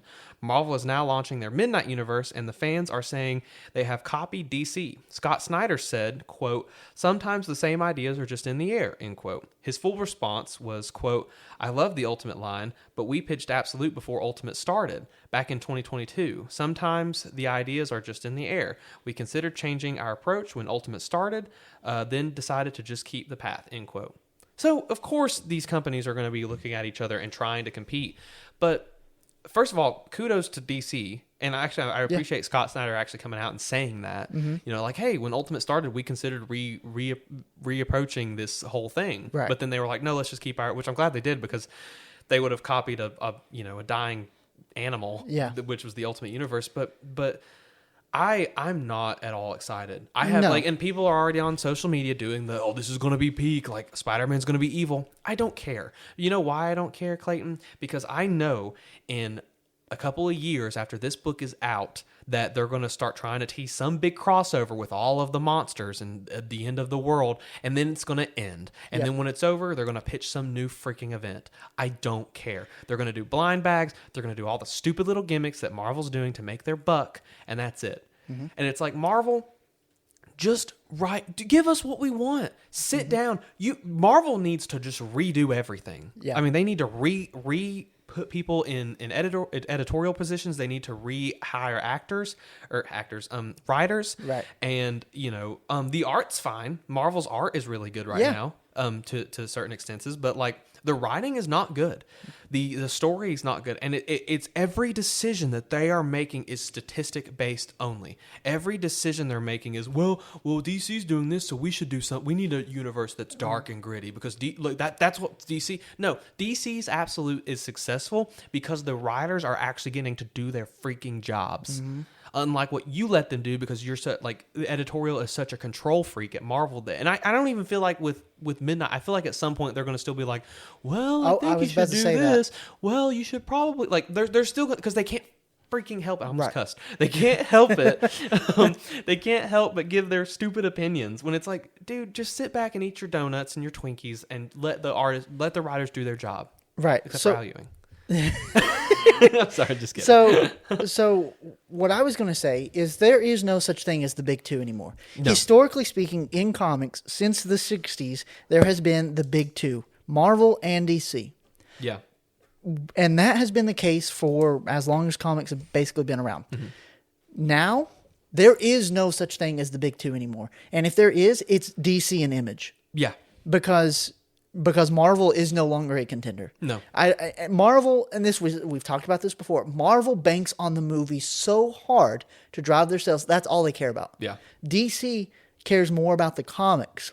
Oh yeah. And that will draw people in. And like we said, Absolute Batman is perfect example of that. Right. Marvel doesn't care. Marvel Right. cares about your money. They don't care about telling good stories. They don't care about these characters that have been around for 60 years. They don't care about the legacy. They don't care about the character progression. They don't Yeah. care about any of that. Because if they did, we wouldn't be in the boat that we're in right now. Right. And so, Marvel, you had your time on the throne, and you have now fallen. Yeah, you've fallen, and it sucks. Yeah. It sucks, especially like I grew up a Marvel fan. Yeah. You know, and stepping back on that comment you made about like the movies. You know, like they do that, and DC. None of their stuff has been based on the movies. No. The movies have been based on the books, and the books are doing their own thing. Right. I mean, heck, even in Batman, Alfred died. Yeah. And he's stayed dead. Yeah. He's not been brought back. It's crazy that premise is more shocking than like. It's crazy that premise is more shocking than a character dying. Yeah. It's like, because now when someone dies, they're going to be brought back. Like Right. it's not permanent. But now it's like, oh my gosh, he's dead and he's not coming back. Yeah. Like, what are we going to do? You know, and I think DC, you're killing it. Marvel, step it up or do something. But like Marvel needs a complete like they need to be washed out. Marvel completely. is going to have to do a lot Yeah. to win me back. I mean, a lot. Yeah. Otherwise, and this kind of ties with what I sent you earlier. Patrick Gleason and I have we've been replying. He's been replying to some of my comments. Patrick Gleason is a great artist. Fantastic artist. And I've been trying to get him to do the interior work for Transformers. So hopefully my comments will have him go to the image office and say, I want to draw some Transformers. And they'll let him. Yeah. Please, image, please. Yeah. Patrick, come on. We know you want to do it. Please. But he had recently posted a picture of Spider-Man on his Instagram. So it's clear he's working on some Spider-Man project. Right. And I said right there, I don't buy Marvel comics. Your art is the only thing that kind of interests me in buying this book. And he basically said, like, whatever you do, I appreciate your support. And but art alone is not going to win me over. No. And the stories need to improve. You need to restore the marriage between Peter and MJ. You need to let them grow. Peter needs to no longer be a 12-year-old boy, Right. Personality-wise anymore. And if you don't do that, Captain America, dude, like we talked about a few episodes ago, I dropped it. And even Diana, another person at Mountain Empire Comics, the owner, she was shocked. She said, "You're dropping Captain America?" And I said, "Yeah." And she said, "Why?" I said, "It's so boring." Yeah. So I bought issue 10 because that's something our comic book store does. When you drop a book, they give you one last issue. Yeah. It's almost like A farewell. yeah. So I bought the last issue at issue 10, and I was going to review it on the show today. So here's what happens in the issue. Are you ready for this? Yeah. Captain America rides a horse. Okay. Captain America finds out that Doctor Doom is a child. Okay. That's it. That's it? Pretty much it. Why does he ride a horse for? He rides a horse because they're in the middle of trying to overthrow that current dictator, Salvation, in Latveria. And so the only way to basically stop him is to get on a horse and beat him to this objective. Huh. Interesting. And Doctor Doom's a child? Doctor Doom's a child. What? Yeah. Why? I don't know. Not explained. Okay. His also, mother's alive? I was about to say another thing about Marvel right now too. Speaking on to Doctor Doom, is a lot of Marvel readers are saying that they're tired of seeing Doctor Doom in all these books. Yes, because the Marvel's putting him in everything because of Doomsday. And it's like everybody's like you're making your own fans tired of this. Like I'm tired of seeing this character. And by the time the movie comes out, no one everybody's like, oh, it's Doctor Doom. Yep, he's Doctor Doom. You know. See, here's something else I was going to say to this. It's getting to the point that I'm so annoyed with Marvel, I don't even know if I want to watch the movies anymore. I'm getting there. I don't have any care about Doomsday. No, Me I personally. don't either. Spider-Man, I might watch. I'll definitely watch Spider-Man. I'll watch Spider-Man. I gotta watch Spider-Man. The Punisher special came out this week. I was going to watch it, and then I've seen clips online where it's got some of the worst CGI. It looks like PlayStation 2 graphics. Really? Yeah. Whoa. So like PlayStation 2 GTA Yeah. graphics, and I'm like, well, that makes me not want to watch it. Yeah. Like I'm so disinterested in anything Marvel. I really don't care. I don't care. Yeah. You've almost lost me. Yeah. I'm only hanging on because these are characters that I have loved since before I could even read. But you've pretty much lost me. Yeah, I'm right there with you. I actually I told myself I was gonna make this promise on the show, so I would actually be held to it. Yeah. At the same time, I had this realization the other day, which in the next few months you'll see a post talking about it on our socials. But I sent a picture. I was going back and looking through some of my old comics, right? Some of my I was actually looking through a lot of Clayton Crane stuff because I love his art. And I was going back to the Carnage series, the Venom versus Carnage series by Patrick Milligan and drawn by Clayton Crane. And then the Carnage Independent series by Zeb Wells and Clayton Crane. And then the Carnage USA series, also by Zeb Wells and Clayton Crane. Yeah. And when I was looking through the Venom versus Carnage series, if you don't know that issue, it's a 4-part miniseries, and it's the introduction of Toxin, Patrick Mulligan, the police officer who becomes Toxin.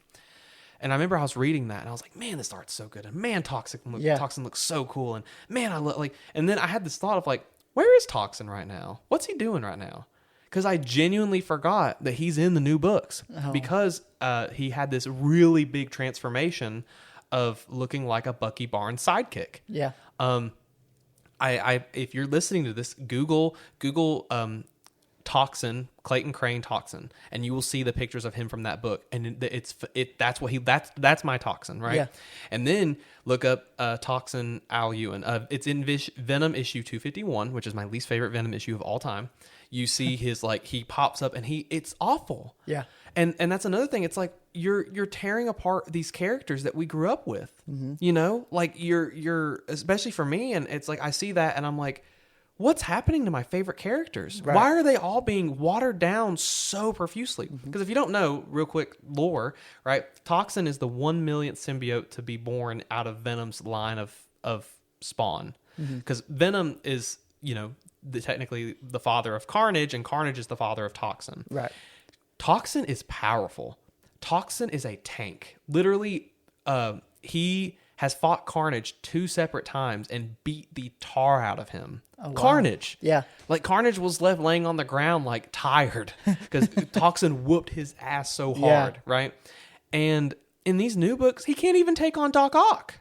Oh, my gosh. And it's like, what are we doing? Like, in that run, the big twist of the book is Venom and Carnage have to team up to kill Toxin. Because they're afraid of him being too powerful and him becoming a superhero, that they're like, well, we got to kill Toxin because he could take both of us out. Right. And they team up to do it. And they still lose because he's so freaking strong. Wow. And like, they messed up his character so bad that I had this realization of like, my characters are being completely destroyed every single month. Every month. My favorite characters that I've grown up with, Venom, is now Mary Jane, all new Venom, which has no story, no characteristics, no nothing. It's garbage. Yeah. Carnage is back to being bonded with stupid freaking bugs and animals until he becomes a big threat again, which is what we just dealt with. Okay? You have Anti-Venom, who's bonded with Flash, that there's just nothing really there. He's just a character. Right. And there's no story or no interesting, he died and got brought back to life, and there's nothing there for that. Like, there's no... Other than that he has now a secret relationship with Mary Jane, maybe. Yeah, or whatever, right? And then on top of that, you have Toxin being bonded to Rick Jones, where he's not even Toxin anymore. Yeah. He's just some sidekick guy, And it's just... I had this moment of like, I'm tired of this. I'm very, very exhausted. And this is literally depressing me. Yeah. It's depressing to see my characters fall from where they used to be by writers who clearly don't care. Right. Like, Al Ewing does not care about Venom. He has and he never has. It's very, maybe he did for a minute, but I don't know what he's doing, but it's not me. I have made this deal where I'm going to be on Venom through Queen and Black. By the end of this run, it's a 5-part miniseries, I'm pretty sure. Okay. A 5-part separate series. There's tie-ins. I'm not buying any tie-ins. I'm just buying Venom, and I'm buying Queen and Black. No tie-ins. No additional tie-ins. Yeah. If by the end of Queen and Black, Al Ewing is not off the book, if no one else gets announced to write Venom and it's still Al, I'm dropping it. I'm done. I'm going to hold you to that. I'm done because I honestly, I don't really even want to get through Queen of Black, which we'll talk about the Free Comic Book Day issue, which is the tease to that. Yeah. It's just another nothing event. And it's just we're doing this event to another sell. gimmick. Yeah. And it's like, I'm just tired. I'm tired of seeing my characters be completely stomped on. Yeah. Because as you said with Captain America, we grew up with these characters. I loved Venom before I could read too. Right. You know, I watched him on the 90s cartoon. I watched Spectacular Spider-Man. I remember when Spectacular Spider-Man came out, it came out every Saturday at 9 o'clock on the CW. Yeah. And every morning it came out, I was just so excited for Venom. Like, because we had like 8 episodes before we even got to Venom. And Yeah. the only teaser they would show was like, the symbiote crawling over a window, covering it completely black. I was just like, I wonder what Venom looks like. I'm so excited for this Yeah. character. Like, and they've ruined it. They've yeah. ruined it. I can't even like, I go back and read these old books and I'm like, man, I wish it was like this again. And man, I wish this is the way it was. And I'm tired of it. And I'm tired of being sad. I'm tired of being disappointed in my own favorite characters, that I'm going to quit torturing myself. So if Queen in Black is over, when it is in, we just got Null. Null's finished. So that is another book that I will no longer be on, because it's, it's a 5-part miniseries. Right. The final issue just came out. When Queen in Black is over, if it's just a new #1 or Al is still on it, I'm done. I could see Marvel doing that, because that's how they do it. They have a big event. They'll cancel the mainline book just to relaunch it as a #1 with the same creative team. Yep, and it just doesn't change. I'm done. I'm tired of it, because especially after we got the Death Count issue of Death Spiral, which we're going to get into later as well.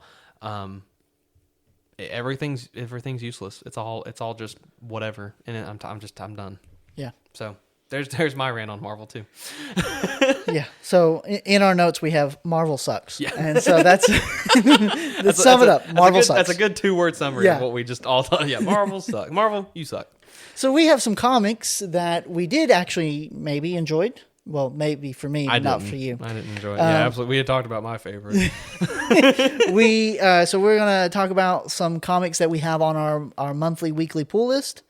And this month, we are so excited to... We now return to the Transformers. Yes. So, I have a lot to talk about. I have Transformers 32 to talk about. And I have the Energon special, the Energon Universe Free Comic Book Day special. Yeah.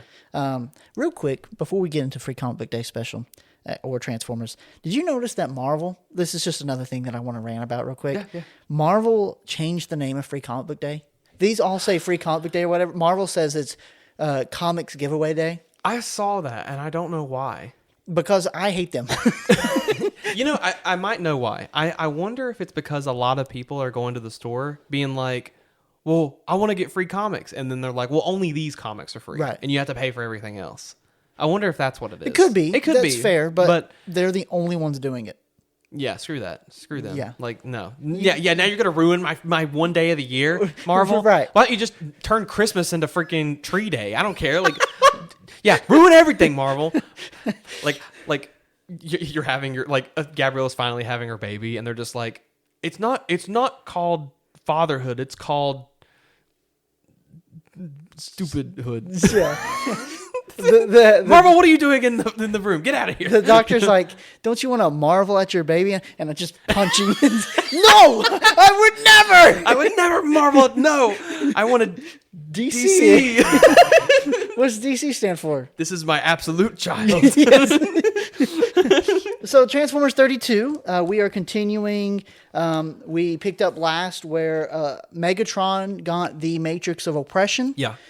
Before that, we saw Elita 1 become Elita Prime. Yeah. So this issue picks up on Cybertron. We pick up on Elita's story. This is moments after she has left Earth, and she is taking her Autobot team to Cybertron. Yeah. And they are carrying their dead. Now, I'm not going to spoil who the dead people are.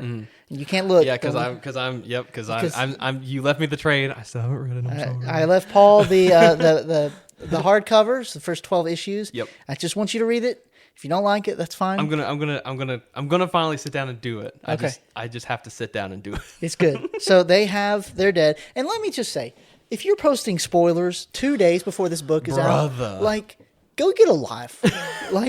Be real. Come on. Okay, comic guys, listen. You know it's a week. Yeah. Give it a week. Yeah. And then you can post spoilers. Right. Like, don't do it the day before or the day after it comes out. Not everybody can go to the store and Yeah. get the book.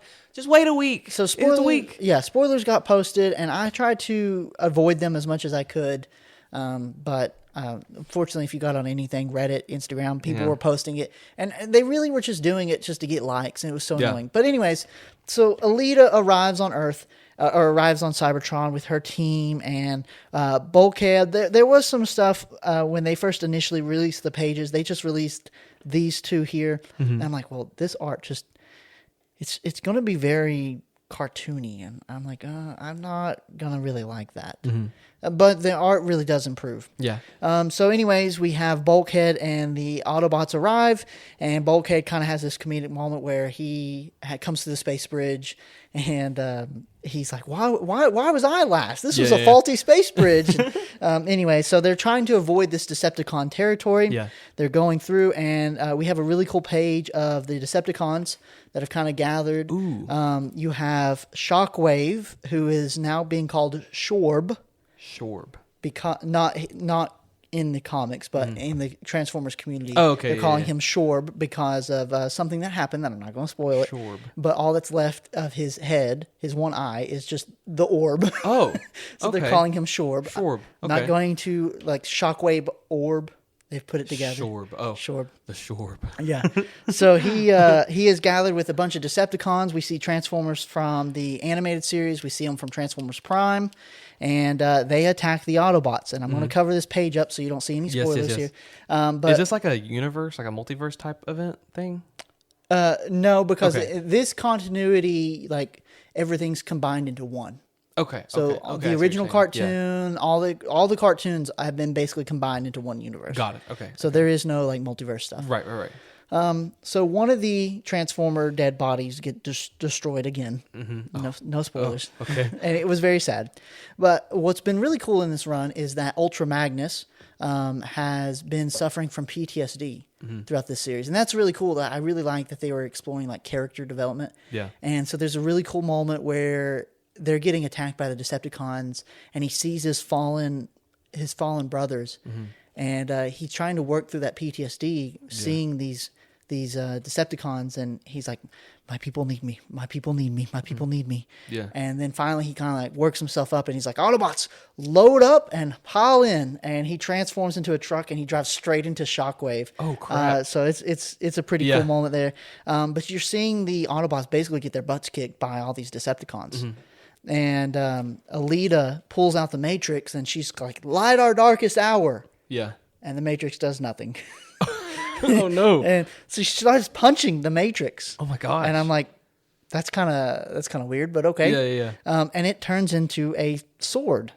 Oh. I've never seen that before. Yeah. The only problem I really have with this story is some of the dialogue feels really off.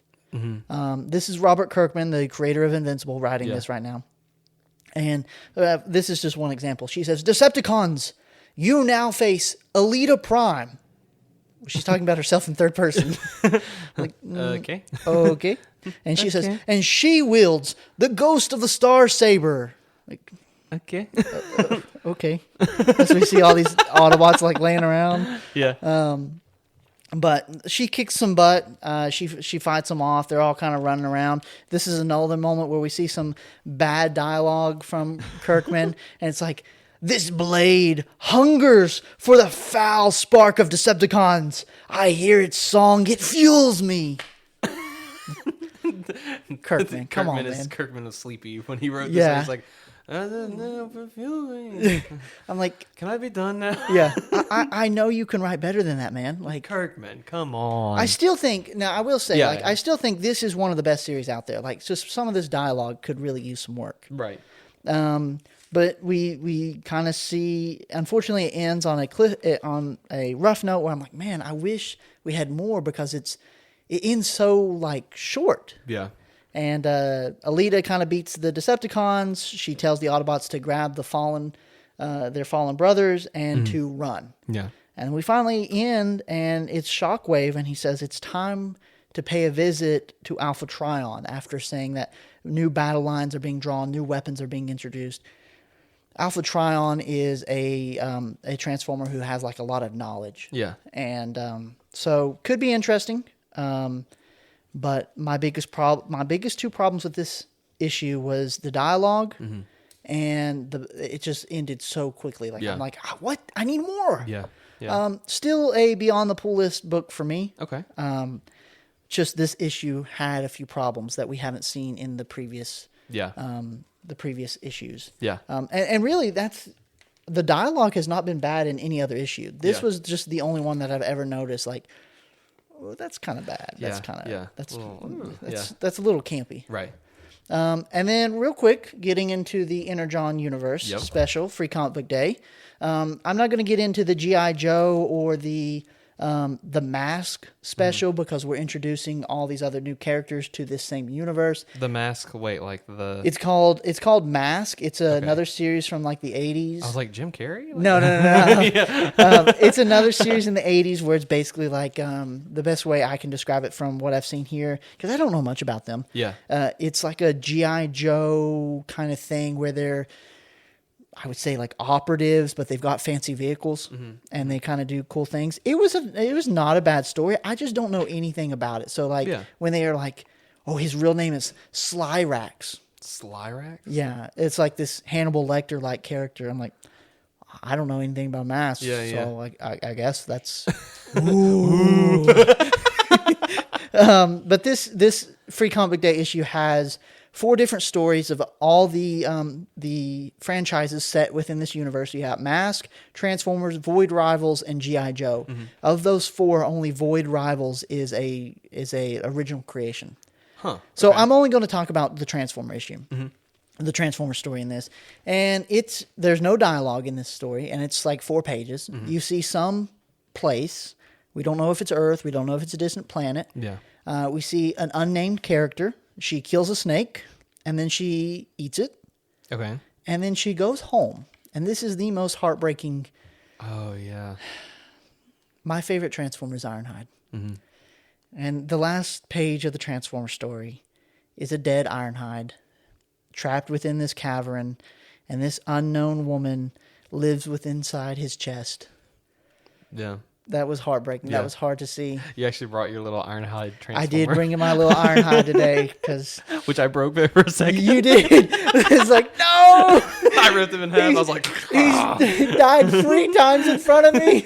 I fixed it. I was trying to transform it, and the body and the legs broke apart. And I was like, oh my gosh, I just broke it. Oh no. Oh, I'm sorry.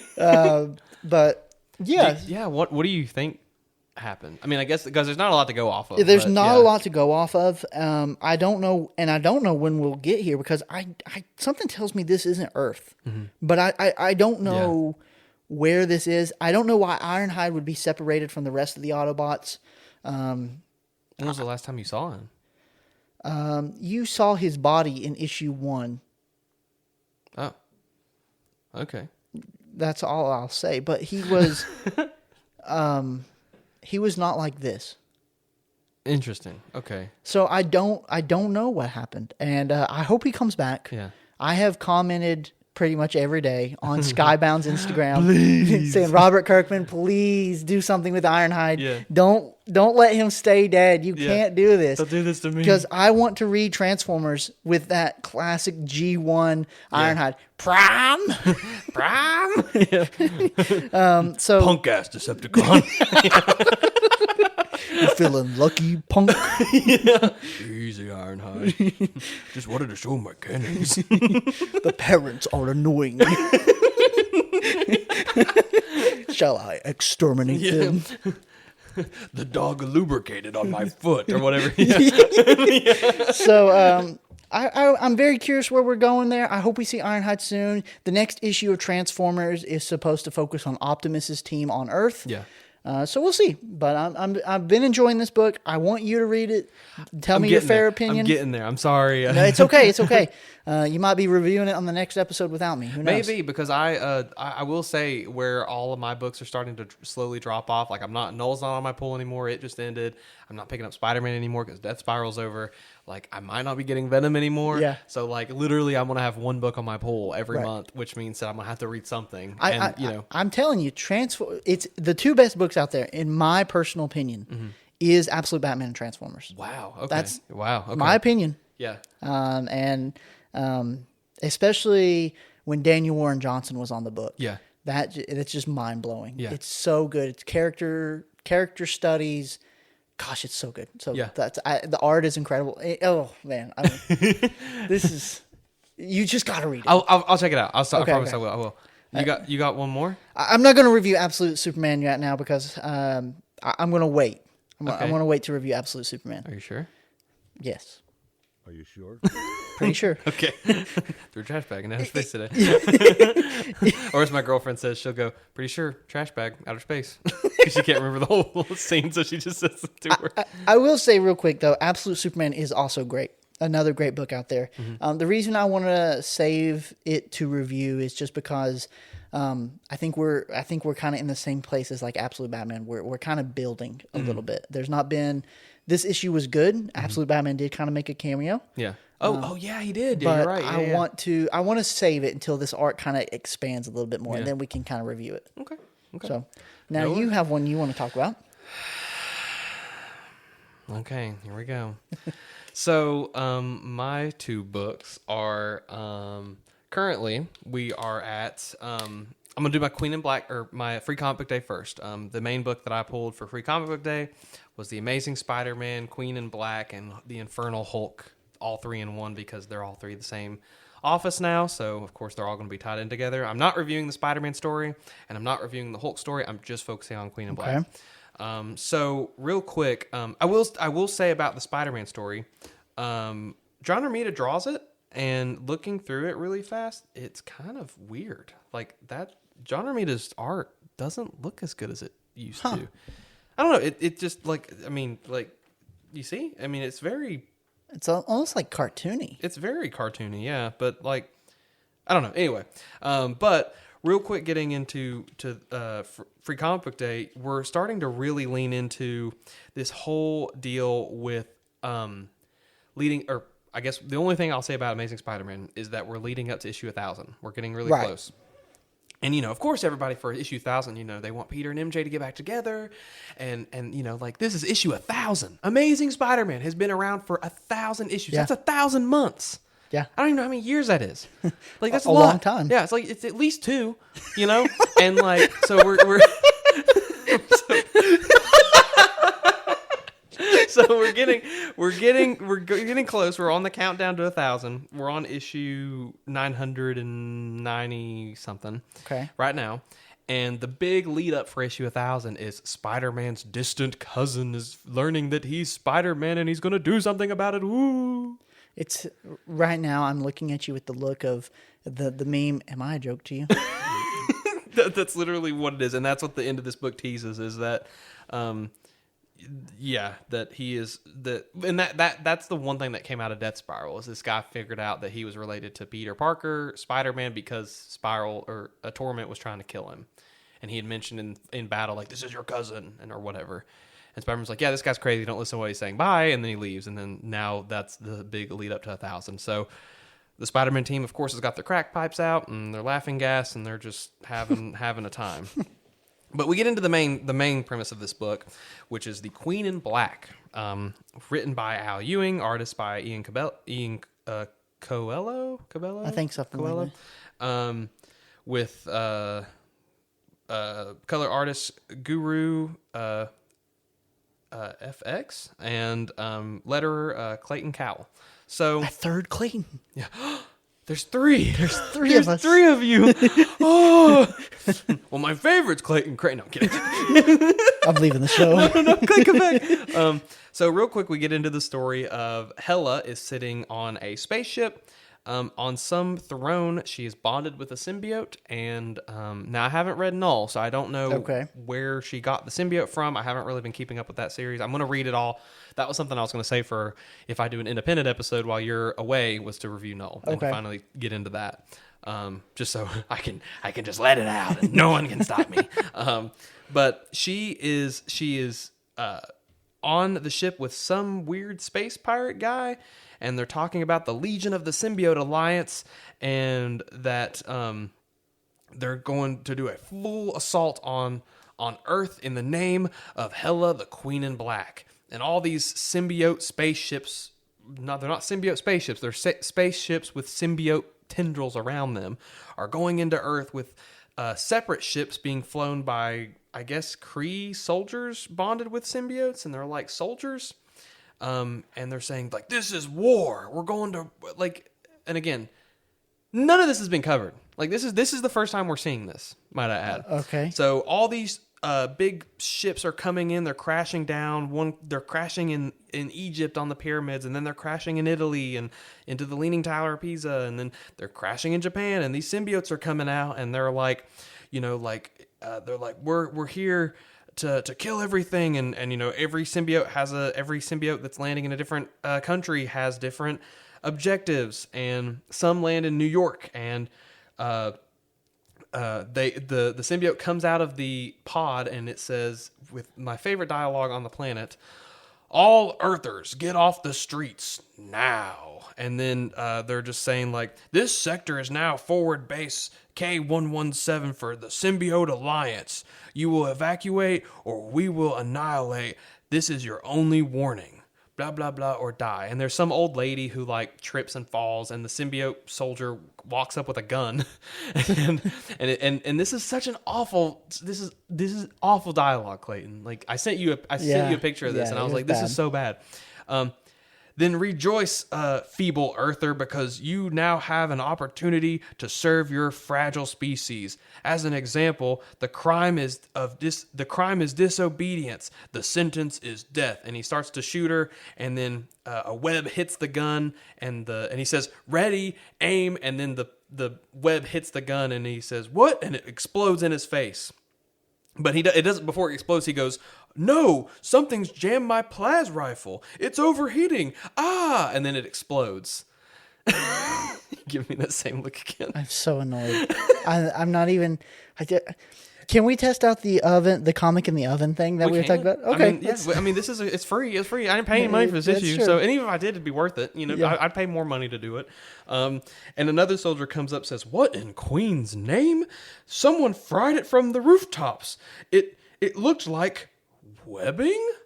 And then you hear, right the first time, Chuckles and Spider-Man, Venom, Agent Venom, Black Cat, Tarantula, and some other guy are jumping from the rooftops, and Spider-Man says, we've got your symbiote alliance right here. Go, Spider friends. And that's the end of the Queen of Black tie-in issue. What is this? That's prime example of what we're talking about. Yeah. With how bad Marvel has gotten. And it's, yeah. I would understand, like the Transformers that we were talking about, right? It's a one-off. By accident, maybe you were just rushed and you had to meet the deadline. So you kind of rushed through the dialogue. Yeah. That's maybe one thing. But you have constantly raised the issue that the dialogue in Venom is so bad. It's awful. But and that proves your point right there. But it also shows the number one faux pas in comics. Show, don't tell. Exactly. Yeah, that's the number one writing rule of everything. That's filmmaking writing rules. Like it's just show, don't tell. Yeah. And Torun Gunbeck, I think that's how you pronounce her last name. She was a writer for Carnage for a while, and she kind of hopped in on Venom. She was awful about it. Really, she said everything. Like anytime, when there was one issue I think where Doctor Strange was like curious, and she is like, Doctor Strange thinks in curiosity, and it's like, I can see that. Like, it's clear that he's thinking. I have a brain and it works. I can tell when someone's thinking, when they put their hand on their chin and they're like, I can tell that they're thinking. Right. Like, I'm not stupid. They're treating the reader Yeah. like we're stupid. Yeah. It's awful, and it's like it's what is this dialogue, and what does this have to do with symbiotes? Why are we bringing symbiote Kree onto the planet? And I'll say the art's great. I think the art looks really good, but what is even happening? Well, even Coelho did the art for the War of the Realms tie-in for Donny Cates' Venom. Oh, So well, I mean, it's good art, Yeah. but it's just what's the point of this story? Like I don't understand the point of this book. And again, we have not seen any Queen in Black anything leading up to this. Right. It just happens. It's just there you go. yeah, And then you've got the spider people jumping in and go spider friends. Like what is this? Freaking what are we doing? Like if I was a kindergartner reading this, I'd be like, what is this garbage? Yeah. Like, this is awful. And when I read this, I was just like, okay, like this sucks, but whatever. I guess like this is Venom right now. yeah. And I really hope that after Queen in Black's over, Al's done. I'm praying that he gets off of this book by the end of this. And if he's not, like I said, I'm done. So that was the tie-in. That was the Free Comic Book Day tie-in, which just it's just like what, like who is okaying this stuff? Like who is okaying this garbage? This is this is crap. You know, there's that saying in comics: every comic is somebody's first comic, right? People, the writers will say that every so often. So they write in a way to hook somebody who has never read comics before and who's considering getting in. Yeah. Yeah. But you still write the story for the person who is reading comics. Right. Yeah. It's gotta be for both, because the people who read comics are gonna pick it up too. Yeah.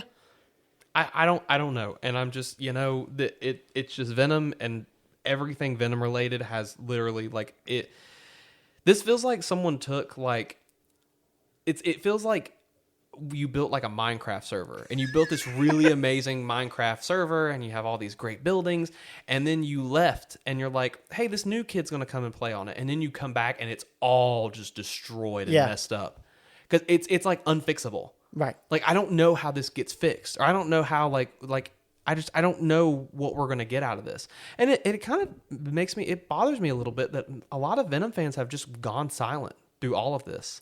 Yeah. I know on Instagram, some people are like, oh, I made a comment on someone's Instagram post this morning or yesterday, because in the next issue of Venom, it shows Dylan being super upset because they start the issue with Paul's funeral. Okay. And this is the issue with Mary Jane and Venom and Peter on the cover. Yeah. But the issue starts with Paul's funeral, and Dylan's there, and he starts being like, I just, and he starts crying and doing his stupid Dylan, I hate everybody thing, and running away, because that's all Dylan's character has been watered down to. And it's like, I commented, I was like, Dylan has hated Paul this entire time. Yeah. Every page that they interact, he has treated Paul like crap. Yeah. And now that Paul is gone, I understand that, Paul's gone, and that kind of sucks. Right. But Dylan's acting like he cared about him so much. And it's like, you literally didn't. Right. Like, that's an insult to people if Paul did have people who liked him, that would be an insult to people who did, Like, if I had, okay, let's say I had one of my friends who was just always treating you like garbage. Right. Which I wouldn't let that happen. But let's just say I did. Yeah, right. And you had died or something, and then they were like, I could have done more. I'd be like, you didn't. You're a piece of garbage. Yeah. You literally hated this. You hated this person, and now that he's dead, you want to pretend like you cared? Right. No. Yeah. No. Like, I won't allow that. And that's what Dylan's character has become. That's the tease of the next issue. But we move from this Free Comic Book Day to the final piece of Death Spiral. Spider-Man Death Spiral, which is the body count issue and the origin of Torment. Who, I'm just going to say it, this character's nothing. This is a useless, I feel so stabbed in the back for buying this and spending my time and my money reading this garbage. Yep. I could have read Transformers and probably enjoyed it more than this. But I gave this book a chance because I wanted to read it. And the book opens with Venom throwing Spiral off of the building. And he's having some comments about how, at the end of everything, the only thing I'm thinking about is family. And then we see into his past as a kid. And, well, actually, it's weird. He says that, and we go back to a time where someone else dies, and then Torment appears in this other guy's apartment, and then he kind of says the same thing. He's like, let me give you my backstory. It's like, so wait, you're about to die and you're thinking about a time that you told someone your backstory instead of just thinking about your backstory. Right. Like, this whole little thing is just kind of useless. Like, just tell us your backstory. Yeah. Like, you're thinking about your past before you die. Let's Yeah. not think about you telling someone else. Like, what? Right. You're adding an extra step. Yeah. Just skip it. Who cares? Just go straight to the story. And we get to, we get to his past where, he has a family that they all communicate and they love each other, and he has a girlfriend. Okay. Well, he takes his girlfriend home one day, and her mom comes out, and she's like, stop canoodling with that boy. Give it away. Give it away for free, and he'll be gone before the sheets get cold. Now get in here and get in here and clean the bathroom. It's not going to clean itself. And Torment, as a kid, what's his name? His name is hang on. It's hang on. I got it. Wait, hang on. Please pause for the brief intermission. His name's Graham. Okay. Okay, his name is Graham. Sorry, I had to look through the book to figure out what You're his name good. was, because he's not a memorable character. Right, so, right. Excuse me for not remembering. And she goes into her house and she cleans the bathroom and goes to bed. Well, all of a sudden there's smoke coming into her room, and the house is on fire. And someone opens her window and says, "Come on, get out!" And she's like, "Graham, what are you doing here?"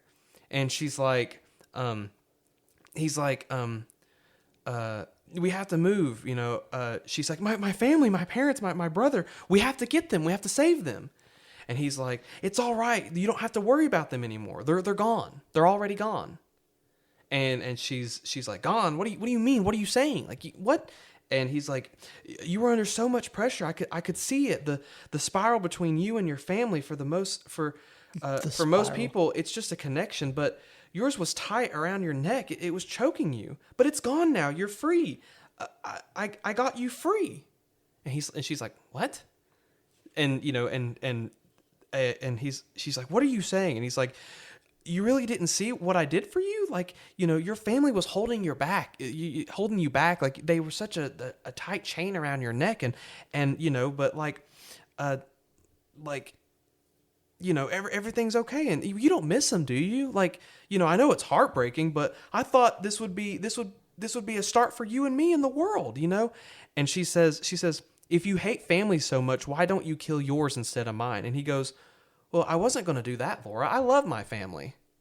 And she smacks him in the face, and she goes into the house to try to save her mom, and I guess that's it. And he walks away. Okay. So we go back to him telling the guy in the apartment his story, the thing that he's actually remembering, and it's a memory within a memory or whatever.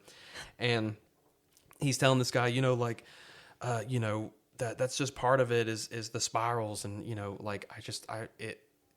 they're the connection, we need to break off the families to disconnect them from their family, so they're free, so people are free. Now, if you recall this book, the whole point of this character that has been pushed onto from the rest of these issues is that when he kills somebody, he now is tasked with killing their entire bloodline, Right. to follow the spirals of their family tree. Yeah. That's just not a thing anymore. That just doesn't exist in this. And he actually mentions that, he's like, I've killed 162 people trying to find a person who will take the gift I'm giving them and use it to fly free. And then he's talking to this guy, and he's like, you got really close, but he tried to attack him and he killed him. But the whole point of Torment's character is to kill the family tree so the last person can just be free of that family burden. So, first of all, what kind of superpower is it for someone to see the spirals of your family tree and how tight it is around your neck? That is so stupid. That's such a dumb power. That's so useless. That's so useless. What is the point of that?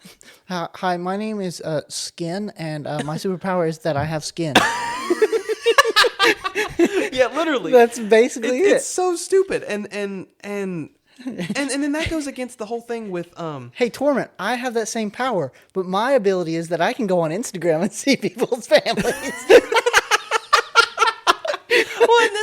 and then what? Like he, we had that thing in the one issue where when he bonded with Carnage went through the hospital killing all these people, and Torment was being overwhelmed with all these new spirals that were being created, right? Because he's like, this is overwhelming me, it's too much. But here it doesn't even. It doesn't matter. It's like, so it's not you don't have to do it, you just choose to because you're helping them. So what is your goal? Like, you're a serial killer, sure, but like, what? And the spiral. What's the whole point of the spiral imagery? I thought it was going to be a tie to Null or like, the symbiotes, because if you don't know, from Donny Cates' run, the symbiote's symbol is a spiral. Right. That's all that was so like serenaded in that run that the symbiotes are they have spirals on their face, and it's the spiral of whatever. Right. And this is just the spiral of a family. Like, it's just something he sees, and it just, I guess, relates to Venom because it looks the same. What? That's stupid. Yeah. So then we get to finally see the first time that Carnage texts him, and he's like, "Hey, like I've got these things," and he sees the spirals that connect all three of Spider-Man, Mary Jane, and Eddie Brock together, and then that's it. You just see him fall to his death and die. And then at the end of the book, his family is at his funeral, and they're talking about how it's such a disappointment that he got into he became a murderer and a killer. And you see his little sister, who they say like her grandmother goes to her. Torment's little sister's Torment little sister gets to talk to his grandmother. Yeah. And she's saying, like, you have to redeem the family, Susan. You have no choice. And then her brother's like, don't let her talk to you like that. Like, she's just old. Right. And then she's like, but you guys don't see it? And she sees the spirals. So I guess she's going to be the next Torment. What? This book is nothing. It's nothing. This is you. Like, what? Like, yeah, the only spiral. Yeah, I'm getting dizzy from all these spirals because I'm going nowhere. I'm following the spirals of these books that they're trying to get me to read, and I'm just getting to the end and being like, oh, this was worthless. This event was useless. This event was nothing. Yeah. I literally just threw the book on the table. This event sucks. It doesn't... Meaningless. Pointless. Useless. How did he get the suit? How did he... Like, none of that is ever explained. Nope. They don't talk about the suit. They don't talk about what the point of it. Like, how did he get the powers? Nope. He just was born with it, I guess. Wow. Yeah. Useless event. Useless garbage. Nothing. I like how when we were talking about how you didn't tell me anything about this issue. You were just telling me that it sucked. And you said, I'm going to give it to you to wipe your baby's butt. Yeah. I said, you know what? If you need diapers, Clayton, I have plenty of Venom issues that you can borrow. Free. You can just take them. I don't care. They work perfectly. Like, use them as diapers, use them as baby wipes. I don't care. That's they're worth. They're worthless. It sucks, and this goes into that thing with Spider-Man that it's like, what are we doing? Like, it's nothing. Even while you were this is another problem that Marvel have. Even while you were flipping through that, and I'm watching you do so, every other page was an ad. Yep. Every other page was another ad. An ad, yep. And that's another problem that Marvel has. Also, I noticed something, like, side tangent on that. Yeah. When I was rereading the Toxin miniseries that came out back in like 2000 and whenever, like 2008 or whatever, very old series. I was rereading it. It had 23 ads in it. Every page, there was 2 pages that were not ads. Really? Yes, there was 2, and it's an old book. It's not new. Yeah. Every page had an ad on it except for like 2 pages. There was 2 pages that was like, there's comic and there's comic, but every other page had an ad on it. And I was like, huh, I guess they've been doing this forever. Wow. Yeah. So, I guess, I don't know. I guess I just got good at ignoring it, but maybe. But after you had mentioned that on one of the last episodes we did, and I was reading that, I was like, dang, it's every freaking page is an ad. I'll pull it up. I'll show it to you when we're done recording. Yeah. But yeah, this book is useless. And that's another reason when I read that, I was just like, okay, well, I guess, like, again, I'm not missing anything right now. Like, I'm paying money. This issue was $5. And then an extra $1.50 for the bag and board. So I'm spending like $6.50 on this issue that's just nothing. And then we're going into Queen in Black, and that's just going to be the same thing. So, that's, I know I said that I wasn't going to do Venom, but I might just hop off of it now, to be honest. Honestly, this is probably a better time. That way it saves you those extra, Queen in Black is going to be 5 issues. Mm-hmm. That's going to save you, $25? Yeah, $25, and then, I'm on the pull list already for it. Okay. But this book is off for sure. Yeah. And again, I'm still on it, which I don't know if that is redundant, but like I'm this is off. Do not buy this book. I'm buying it so you don't have to. So let me ask you this: why are you going to wait until Queen in Black is over? I just want to see. I just want it's one of those things where it's like I have been on this book since Al Ewing started. Okay. Here, so it's not FOMO. I took a picture of something. Let me show you. I have been pulling Venom.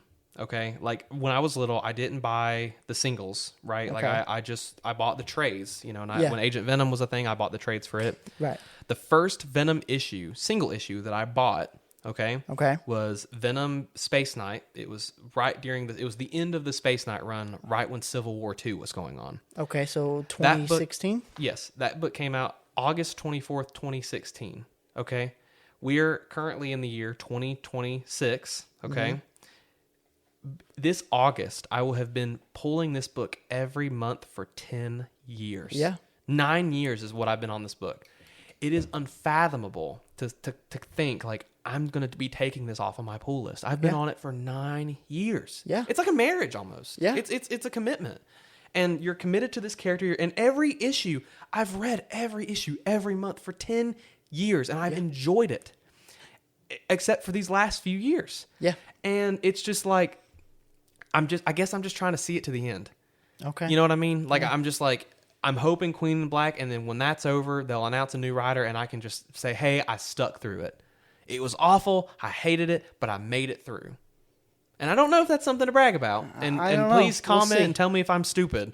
But that's just honestly, I'm just like I want to see it to the end. I want to see it through because I'm so passionate about Venom as a character, and he's always been my favorite character. To just like I want to be there through the bad. You know what I mean? Right. But this it's too the bad. bad is so bad that it's just like there's no good out of this. Right. There's got to be there has to be some good to come out of this, and there's not. No. So I stuck through all the way through the first Al Ewing run, which I didn't hate, but towards the end I started to hate it really bad, and then they announced the new #1, and I was like, okay, yes, like we're getting a new book, and then it just became crappy again, and I'm hoping that we get it. If we don't, then I'm out. I have to be out. I can't do this to myself anymore because it's like, like, and I'm hoping that maybe Eddie becomes Venom by the end of this, and maybe we get OG Venom back or whatever. But probably not. Probably not. I've made some people mad on Instagram by talking about Ben 10. Yeah. But I've argued why comics matter now. Yeah. You have to justify not only the price, but the time and the commitment, and you have to justify a comic's existence. Yeah. In today's day and age where everything is so expensive, gas is so expensive, groceries are so expensive, the cost of living is expensive, to go out and because nobody buys just one comic unless they've dropped everything else. Right. Nobody's doing that. Everybody goes in and they buy at least 2. Yeah. So you have to now justify $10 out of your monthly budget when that could be spent towards essentials. Yeah. You have to justify its existence. And Absolute Batman, it's entertaining, it's escapism, there's a mystery. I need to know how it ends. Venom, no, there is no reason it needs to exist. That is money, unfortunately, that you have wasted on a crappy story. Yeah, no, it is for sure. And I don't know, maybe it is FOMO. Maybe it's genuinely just like I don't want to miss out some big amazing moment. It's like You I'm hear waiting. that, dear? Yeah. Paul has just admitted. No, that he has FOMO. No, Gabriella, no. but no. No, I just maybe it is. Maybe it's just because there's been times where it's like I'm like where I almost got rid of something, but I'm so glad I didn't. Right. Like it ended up paying off, and there's a big surprise twist that I was like, oh, good, this paid off. Yes. Like, oh, I'm so glad I didn't drop that book, but. This has been just agony for however long Al Ewing has been on it. Like about halfway through his run, has just been agony, or his previous run, right? Just up until now has just been just like, please let it end, like please let it end, please let it end, and it's not. And I'm getting to the point now because I've stuck. That's why I've stuck out because I'm like it's got to end soon. Yeah, it's got to be done soon. It's got to be. And now we're just hitting this point of like I don't know if it is. I don't know if this is going to end. It might not end. It like genuinely, he might write this for 5 more years, and if Yeah. he does, I can't do this. You can't keep. But I'm afraid. Here's what I'm afraid of too. I'm afraid of hopping off of the book, and then Eddie's back. Eddie's Venom again, or like, oh my gosh, this Venom issue. Noel just killed Eddie Brock. Oh, like, and I'm just like, I missed it. I missed the. I jumped out. I abandoned ship too soon, and I missed it. You But know? even if that happened, it's not going to be a earnable moment. Right. It's not. Even if Noel was to kill Eddie, they have proven time and time again with what they have done that they cannot write an emotionally heavy, invested story. Especially what you were talking about with Dylan. Oh well, Paul was my favorite person in the whole world. Well, no, you never built that up. So if any of that was to happen under Al Ewing's writing, it's not going to matter. You're just going to be mad that it happened because there was no build up. Right. And I guarantee you, if this book was Al Ewing's run was to end with Eddie becoming becoming Venom again, it's just going to be like the symbiote was like, "Oh, hi Eddie," and just crawls off of Mary Jane and crawls onto Eddie, and then Eddie like, "Okay, see ya, bye," and that's how it'll happen. Yeah. It'll be very. Yeah. There'll be like.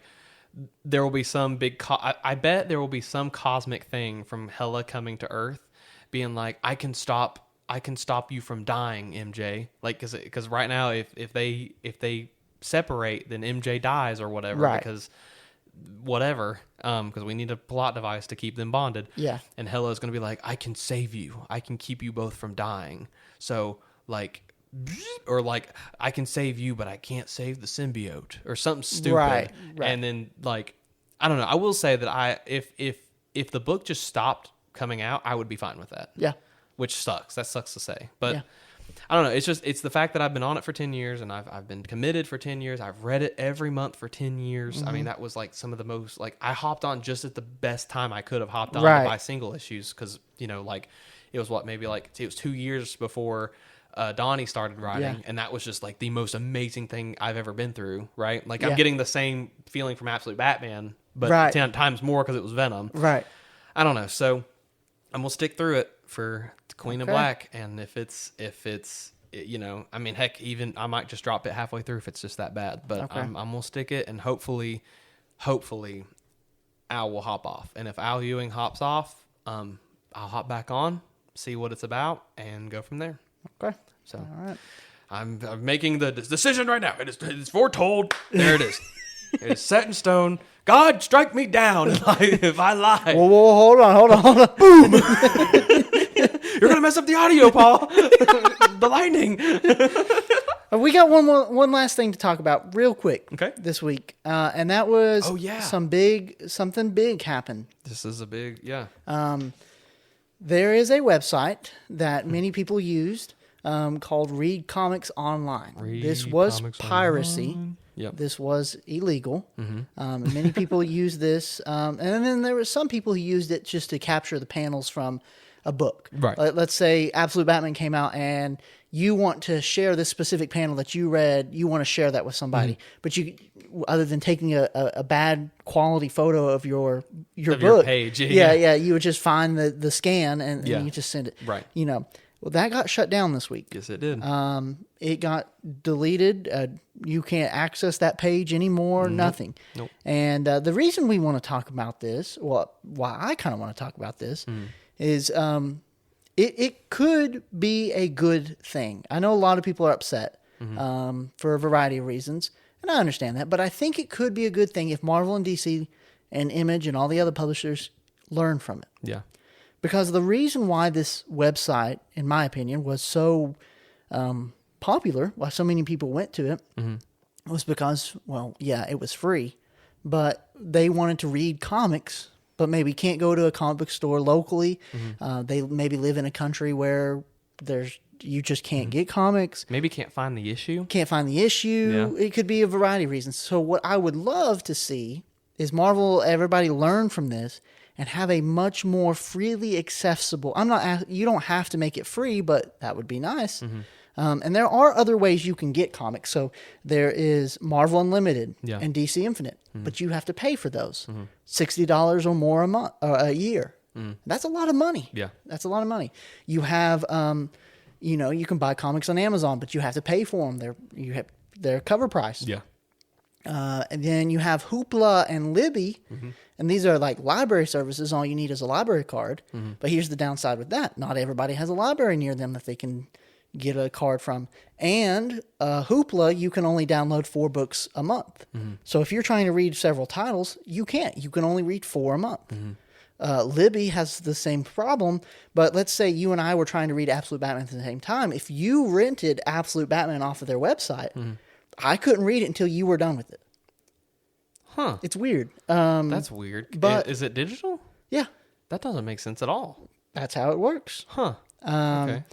So it's strange. There's like a waiting line. Yeah. And those are Hoopla and Libby are free options, and all you have to do is get a library card. But there's catches. Hoopla is up to date, so I could read Transformers 32 on there. But if I was trying to read 3 other books I'm pulling, that's it. I can't read anymore for the month. Yeah. So what I hope companies learn from this is that there needs to be a platform where comics can be more freely accessible to people around the world. This is something that the creator of Steam, where you can buy games, this is something he recently said in an interview. They asked him, is piracy a problem for Steam? And he said, no. He said, it's not even in our top 10 problems. He said, because if you have a piracy problem, you have a platform problem. And I think Marvel and DC's not so bad, because I think DC's just killing it right now. But Yeah. And DC, and the good thing about DC Infinite is you only have to wait a month. Right. So you're only a month behind. Marvel, you have to wait 3. Oh gosh. Yeah. So that's you really rough. have to wait a long time. Yeah. And then again, that's just Marvel and DC. Yeah. So if you wanted to venture out and read something else, you can't. So I don't know. That's my thoughts. What are your thoughts? I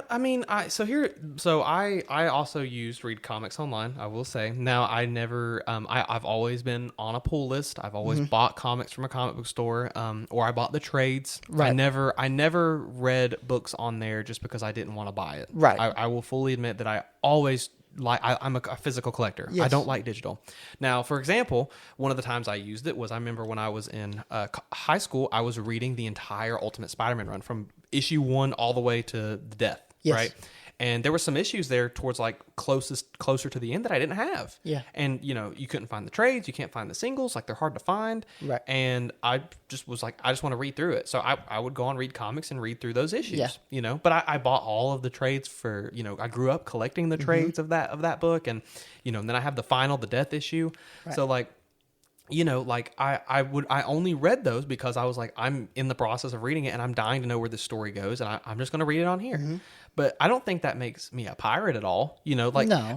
Here's my deal, right? And again, this is, I do movies and I write, and I don't always agree with piracy. Like the part that I don't agree with is if you are pirating movies or you're pirating comics because you don't want to pay money to those creators and you don't want to pay for that, that's wrong.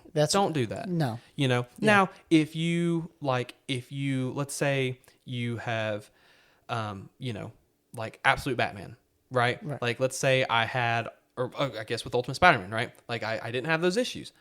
I went on there and I read them because I had no way to get them. Right. There was no easy way to get them that quick. Yeah. So I was just like, I'll just read them on here. And you're a high school kid. You And don't I'm high have school. money to Yeah. spend on $60 a year. No, and yeah, I didn't have that kind of money. But also when you're dealing with new books, sometimes maybe you want to read the book. Maybe for example, right?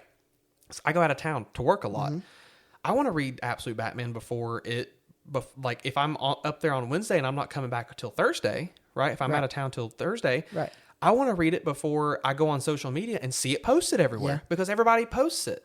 So I'll go on there and read it just so I can read it. But then when I go back home, I go to the store and I buy my issue. Right. I still buy my issues, right? Yeah. So I'm still always dedicating my money towards the art. I'm not going to be like, hey, I don't really want this issue. Now, if I read the issue online, I'm like, man, this sucked. I didn't like it. Yeah. Then I like Death Spiral. I remember I picked up a physical and I read it, and then I was just like, I kind of wish I didn't buy this because it's not good, Right. But I always try to support my creators Yes, because yes. they're working really hard. Right. Scott Snyder's working really hard. Dragata's working really hard. All these people who Patrick Gleason and Kyle Holtz and all those people that follow our Instagram page, they work really hard. Yeah, and and I they don't- always try to, and they don't get paid very well. They don't. And so for you to be like, well, I don't want to spend $3 on your work, that's selfish. Yeah. On your part. Or like, but the main reason that Mm-hmm. I did it was the same reason you did, is because there's times where, hey, that panel's so sick. Yeah. I want a clear visual on my phone of that panel. Yeah. So I'll go on there and I'll find the book and I'll download the panel. Yeah. Or like, if I want to make an edit, like a little edit of a character, Yeah. I'll go and pull those panels and make an edit of it. Right. But that's the only reason, right? That's the Like, only I don't- reason you should be Yeah. on there. I don't go on there to read something unless it's old and I don't have it, Mm-hmm.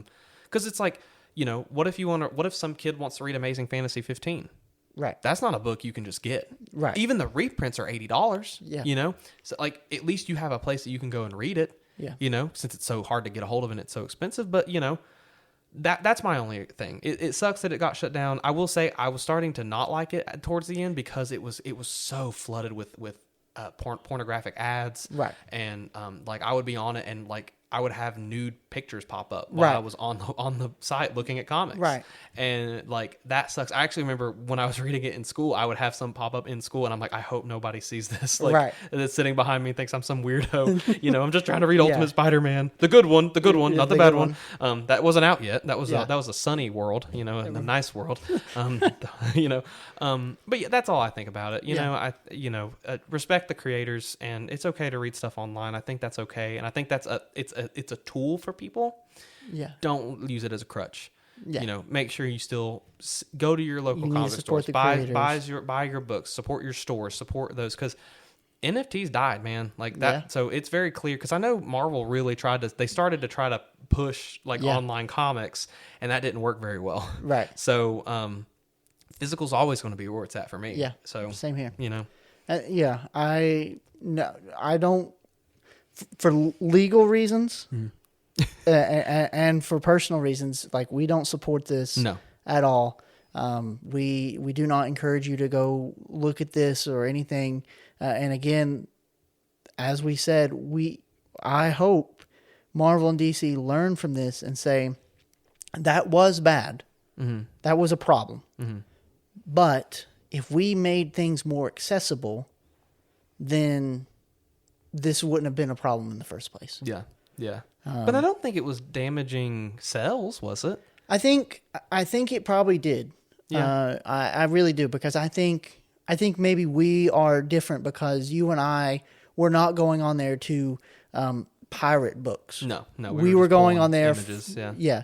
So but I do think there were people who went on there and did. They would read full runs. Mm-hmm. They would read. They do it, and then they would post panels to put on Instagram to make Yeah. money, or they do this or that, Yeah. and then that is a problem. Yeah, that's for sure a problem. No, yeah. And I think that takes money out of pockets. It's the same thing for you, Mm-hmm. right? Your movie. If you made a movie, people pirated it, and that lost money that could have been in your pocket to support your family. You'd be upset too. Yeah. And so Creators work hard. Like Yeah. I know it's not considered like a blue collar job for Right. sure. You're not outside slinging mud and poop. Yeah. But you're having to make content that people like, and Right. you're hoping. I'm sure Scott Snyder has had many moments at his writing desk being like, I hope people like this. Right. A lot of writers probably have that thing, and when people are just stealing it and they're not actually like. Like people love it, but I'm not getting any profit. Like they love my book, but they're not actually paying me for my hard work, which Right. sucks. That's discouraging. Yeah. I think if I would love it, honestly, this for me personally, I would love it if there was some site that you could get on that had pictures only with no text bubbles. Or at least like the text bubbles being whited out, so Yeah. the story's not there. Oh yeah. I'd be all for that. I'd support that to pull, 100%. To pull just to pull the art, man. Because when we make our social posts, and I sometimes like having the comic panels to have for my Right. phone wallpaper. Sometimes Yeah. they're cool. They're cool. It's art. It's great art. Yeah. But you can't just scan your book on the table and it doesn't have the same effect. doesn't- You know no. what I mean? So Yeah. that was my goal. Yeah. That was my only appreciation for the site. But people who didn't support the books and didn't buy the books. Come on, Yeah. like support these people. They're working really hard. Yeah. So a good thing that it got shot down. I hope there's a lesson to be learned. Mm-hmm. It is it will be interesting to see how the comic community navigates this in terms of finding panels like we do. Yeah. For your posts, for your whatever. Yeah. Your backgrounds or whatever. So, Yeah. Anything else you want to add? That's it for this week. In case we don't get sent to jail by the FBI for talking about this. I'm Audubon still. What are you doing? I'm still trying to find the Ultimate Spider-Mans. I can't find. I actually still am trying to find those issues. I can't find them, dude. I can't find the trades. Really? Yeah, I've never been able to find them. Like I found some of them, and the ones I did find, I did buy, but I haven't been able to find any. So, but the FBI bust in like the scene from Transformers. No, get your feet off my grandma's carpet. Nobody goes. Especially police. But yeah, so Clayton, I know you're not going anywhere, but you might be taking a month off. Yep. Hopefully we will be both here for the next issue of Absolute Batman. I hope so. But between now and then, your baby will be here. It is inevitable and it is coming. So Yep, she's in there like, I am inevitable. Like, she's in there like Null, and she's like, you will watch, or whatever. Yes. So, just real quick, in the event that I am not back for the next Absolute 21 for the next episode, I want to say thank you to not only you, Paul, but to everybody listening. Thank you for the support. Thank you for your kind words, and they are very appreciated. We are very thankful for your prayers and your well wishes. And it's going to be an exciting time. I have to admit that there are times I've been nervous. You have been nervous, as we approach closer. But I might tear up a little right now. That's okay.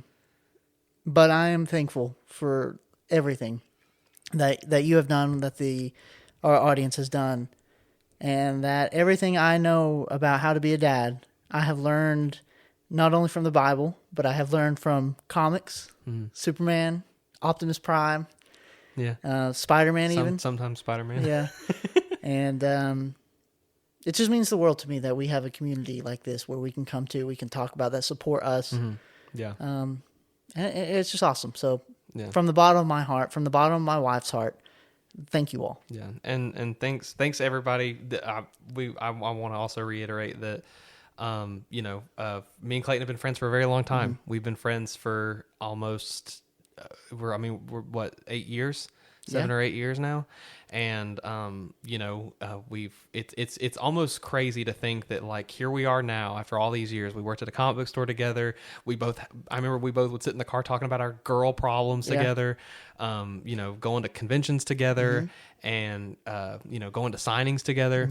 And, here we are 8 years through all of that, and you're about to be a dad, and I'm about to be like a god uncle. Yeah. And on top of all of that, we have an amazing podcast that we started this just for fun. Like this was literally just like hey, I would love to start a comic book podcast. Just because why not? Like this gives us time to spend together, and this is like I love calling every week, and it's like, dude, did you see this? Yeah. Like when the Marvel Midnight series got announced, Clayton's like, did you see this garbage? Like I love those phone calls. So, but to all of our listeners, thank you guys so much for supporting, and thank you guys so much for listening and staying connected. We have hot takes, and we have we agree and we disagree, and that's all good. And we're just here having a good time. We are still a community. So, Clayton, enjoy being a father. This is your last episode of being just a man. Just being a man. Just being a man, and next time we see you, you'll be a father. So, and of course, we'll update everybody. Everybody will be updated. We're not going to leave you out on that. I know this is a comic book podcast, but you're going to hear from us a little bit too. But yeah, so thank you so much for listening. My name is Paul. My name's Clayton. And you have been listening to Beyond the Pool List.